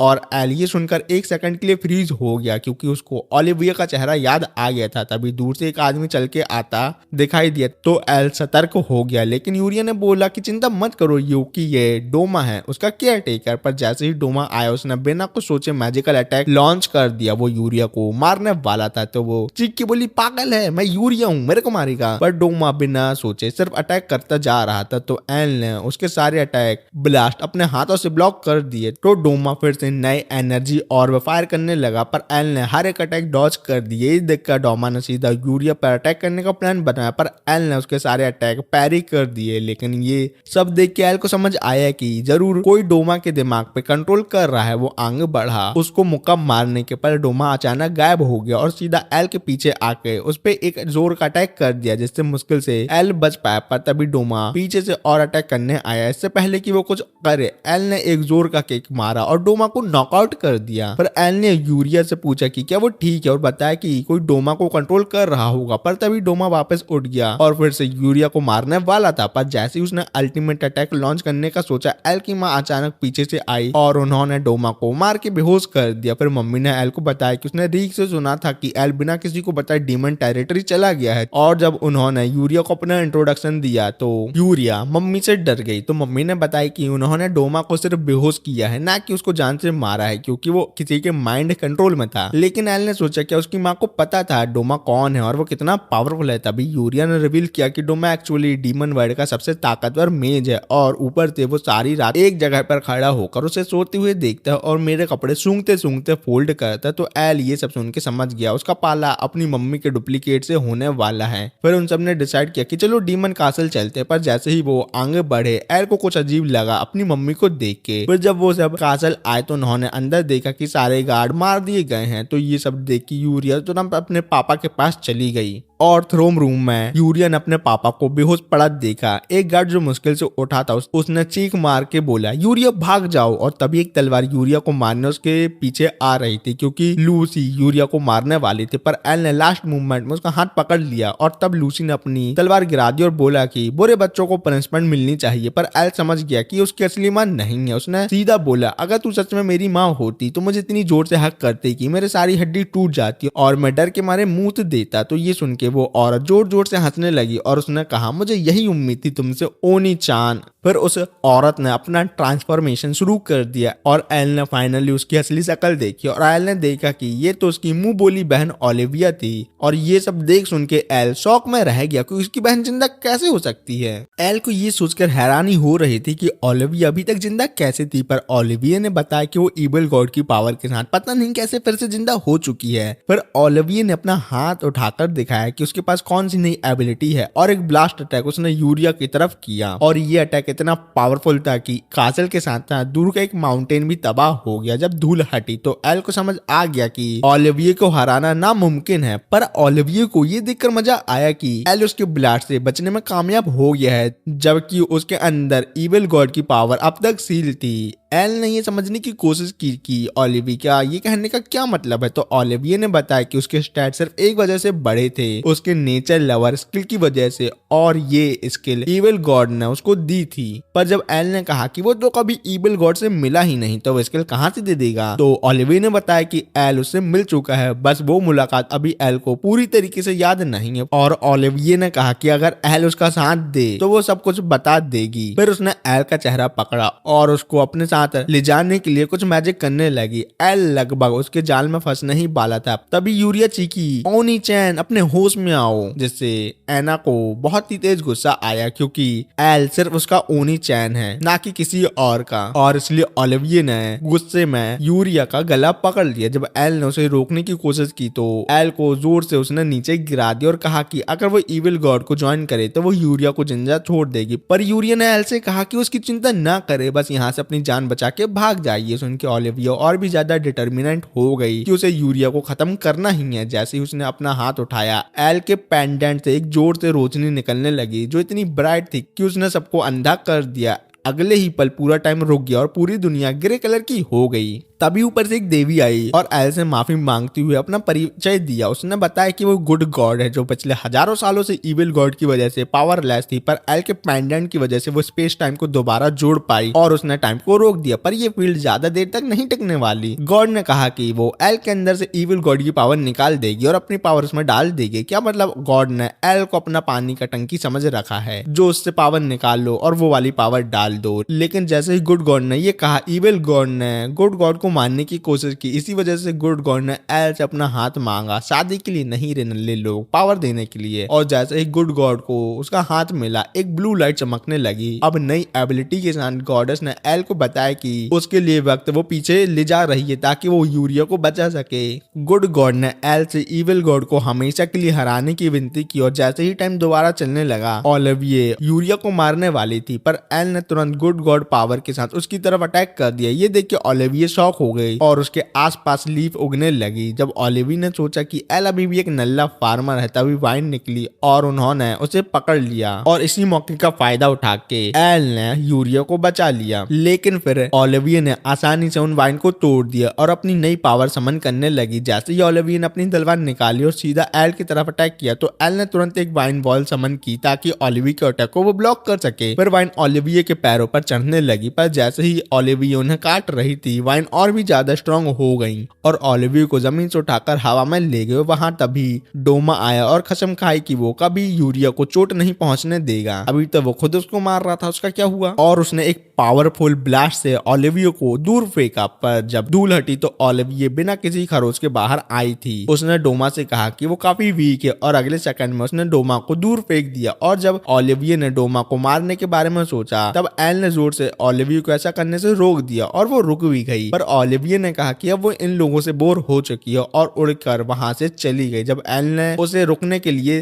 कहा तो ओलिविया ने सिर्फ इतना कहा कि अगली बार वो उससे अकेले में मिलना चाहती है और फिर वो वहां से गायब हो गई। पर डोमा ने एल पर चिल्लाना शुरू कर दिया कि वो ओलिविया को कैसे जानता है, पर यूरिया ने उसे रोका और कहा कि एल ने उसकी जान बचाई है और तू तो मेरे को मार रहा था नल्ले। तभी डीमन राजा वहां आया और उसने बताया कि अगर एल नहीं होता तो वो अब तक मर चुके होते। पर किंग ने एल से डोमा की बदतमीजी के लिए माफी मांगी, पर ये जानने की कोशिश की कि ओलिविया को वो कैसे जानता है। एल ने सोचा कि इस बारे में उन्हें कैसे समझाया जाए, फिर उसने बता दिया कि ओलिविया उसकी छोटी बहन है। फिर एल ने उन्हें अभी तक जो कुछ भी हुआ था उस बारे में बता दिया और जब उसकी कहानी खत्म हुई तो राजा ने वादा किया कि अगर उसे इविल गॉड के बारे में कुछ भी पता चलेगा तो वो एल को जरूर बताएगा। फिर वहां से चला गया। यूरिया ने एल को जोर से गले लगा लिया, पर डोमा इतने गुस्से में था कि वो पूरे देश को जला देना चाहता था सिर्फ इसलिए क्योंकि एल उसकी प्यारी यूरिया को अपने प्यार में गिराने की कोशिश कर रहा है। तब एल ने सोचा कि ये जितने भी मंद बुद्धि और पागल हैं ये सब मेरी किस्मत में ही क्यों आते हैं। पर उसे एक और चिंता सताने लगी, क्या वो अपनी बहन को बचा पाएगा या नहीं। जब वो अपने गांव वापस जा रहा था तब उसने सोचा कि वो कब इविल गॉड से मिला होगा। फिर उसे याद आया जब वो एक केव में अकेला था तब वो उससे मिला होगा और उसके साथ सिर्फ टेस्टा था। और तब एल को याद आया कि वहां एक ड्रैगन था जिसने उसे खा लिया था, तो शायद वही इविल गॉड हो सकता है। फिर एल को लगा कि मुझे तो कुछ याद नहीं है, शायद टेस्टा को उस दिन के बारे में कुछ याद होगा। जब एल अपने खेतों तक पहुंच गया तो उसने अपने बेस्ट फ्रेंड से ये बात की, पर जब उसने टेस्टा से पूछा क्या उसने भी ड्रैगन को देखा था तो टेस्टा ने बोला कि उसे उस बारे में कुछ भी याद नहीं है, उसे सिर्फ इतना याद है कि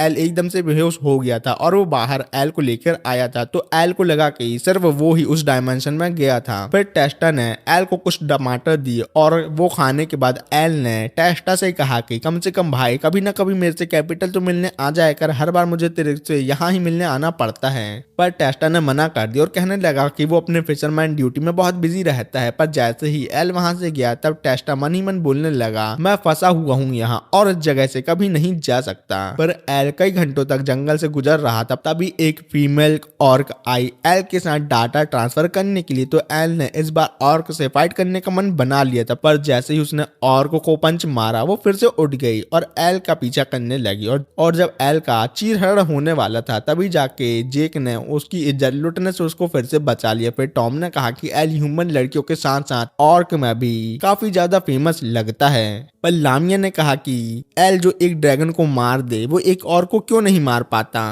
फिर वो सब गिल्ड आ गए और हेलन और रूरी को भी ये बात अजीब लगी कि एल का एक पंच खाने के बाद भी ऑर्क जिंदा कैसे था। फिर हेलन ने ऑर्क का स्टेटस देखा और उसने एल को बताया कि उसके सारे स्टैट्स काफी गिर चुके हैं। जब एल ने इसका रीजन देखने की कोशिश की तो उसे याद आया कि लवर ऑफ नेचर स्किल गायब हो चुका है। तभी उसे याद आया कि गॉडेस ने उसे अपनी पावर दी थी और इविल गॉड की पावर उसकी बॉडी से हटा दी थी, शायद ये उसी वजह से हुआ होगा। इसी बीच रीक फिर से आ गया। उसने एल को उसकी माँ का लेटर दिया। जब रूरी और हेलन ने वो लेटर पढ़ा तो उसमें लिखा था कि एल की माँ ये जानना चाहती है कि क्या ये दोनों बदसूरत बेकार लड़के उसके बेटे को डेट कर रही हैं और अगर उन्होंने एल पर हाथ भी लगाने की कोशिश की तो वो उन्हें जिंदा जला देगी। ये पढ़कर दोनों लड़कियां डर गईं। उन्होंने कहा कि वो जांच कर रही थी कि ओलिविया का रिकार्नेशन कैसे हुआ, लेकिन फिर उसने एल को लिखा कि वो उसे दिल से प्यार करती है। पर एल ने लेटर बंद कर दिया और आगे कुछ नहीं पढ़ा। लेकिन फिर तभी अंदर फैल आई और हंसी मजाक में वो बोलने लगी कि काफी टाइम हो गया है एल मेरे साथ घूमने नहीं गया। तो रूरी बोली कि वो पहले मेरे साथ जाएगा, तो हेलन बोलती है कि वो फिर मेरे साथ जाएगा। और इसी तरह एल अपने खेती किसानी करने लगा और इस बार वो अकेला नहीं था, उसके साथ उसके फ्रेंड विद बेनिफिट वाली लड़कियां भी थी और ये सब ओलिविया दूर से देख रही थी। फिर वो गायब हो गए और यहाँ ही ये एनिमे खत्म होता है और इसका कोई भी सीजन 2 नहीं है, तो मैं इसके और पार्ट नहीं बना सकता, सॉरी। तो चलो मिलते हैं किसी और वीडियो में, बाय बाय।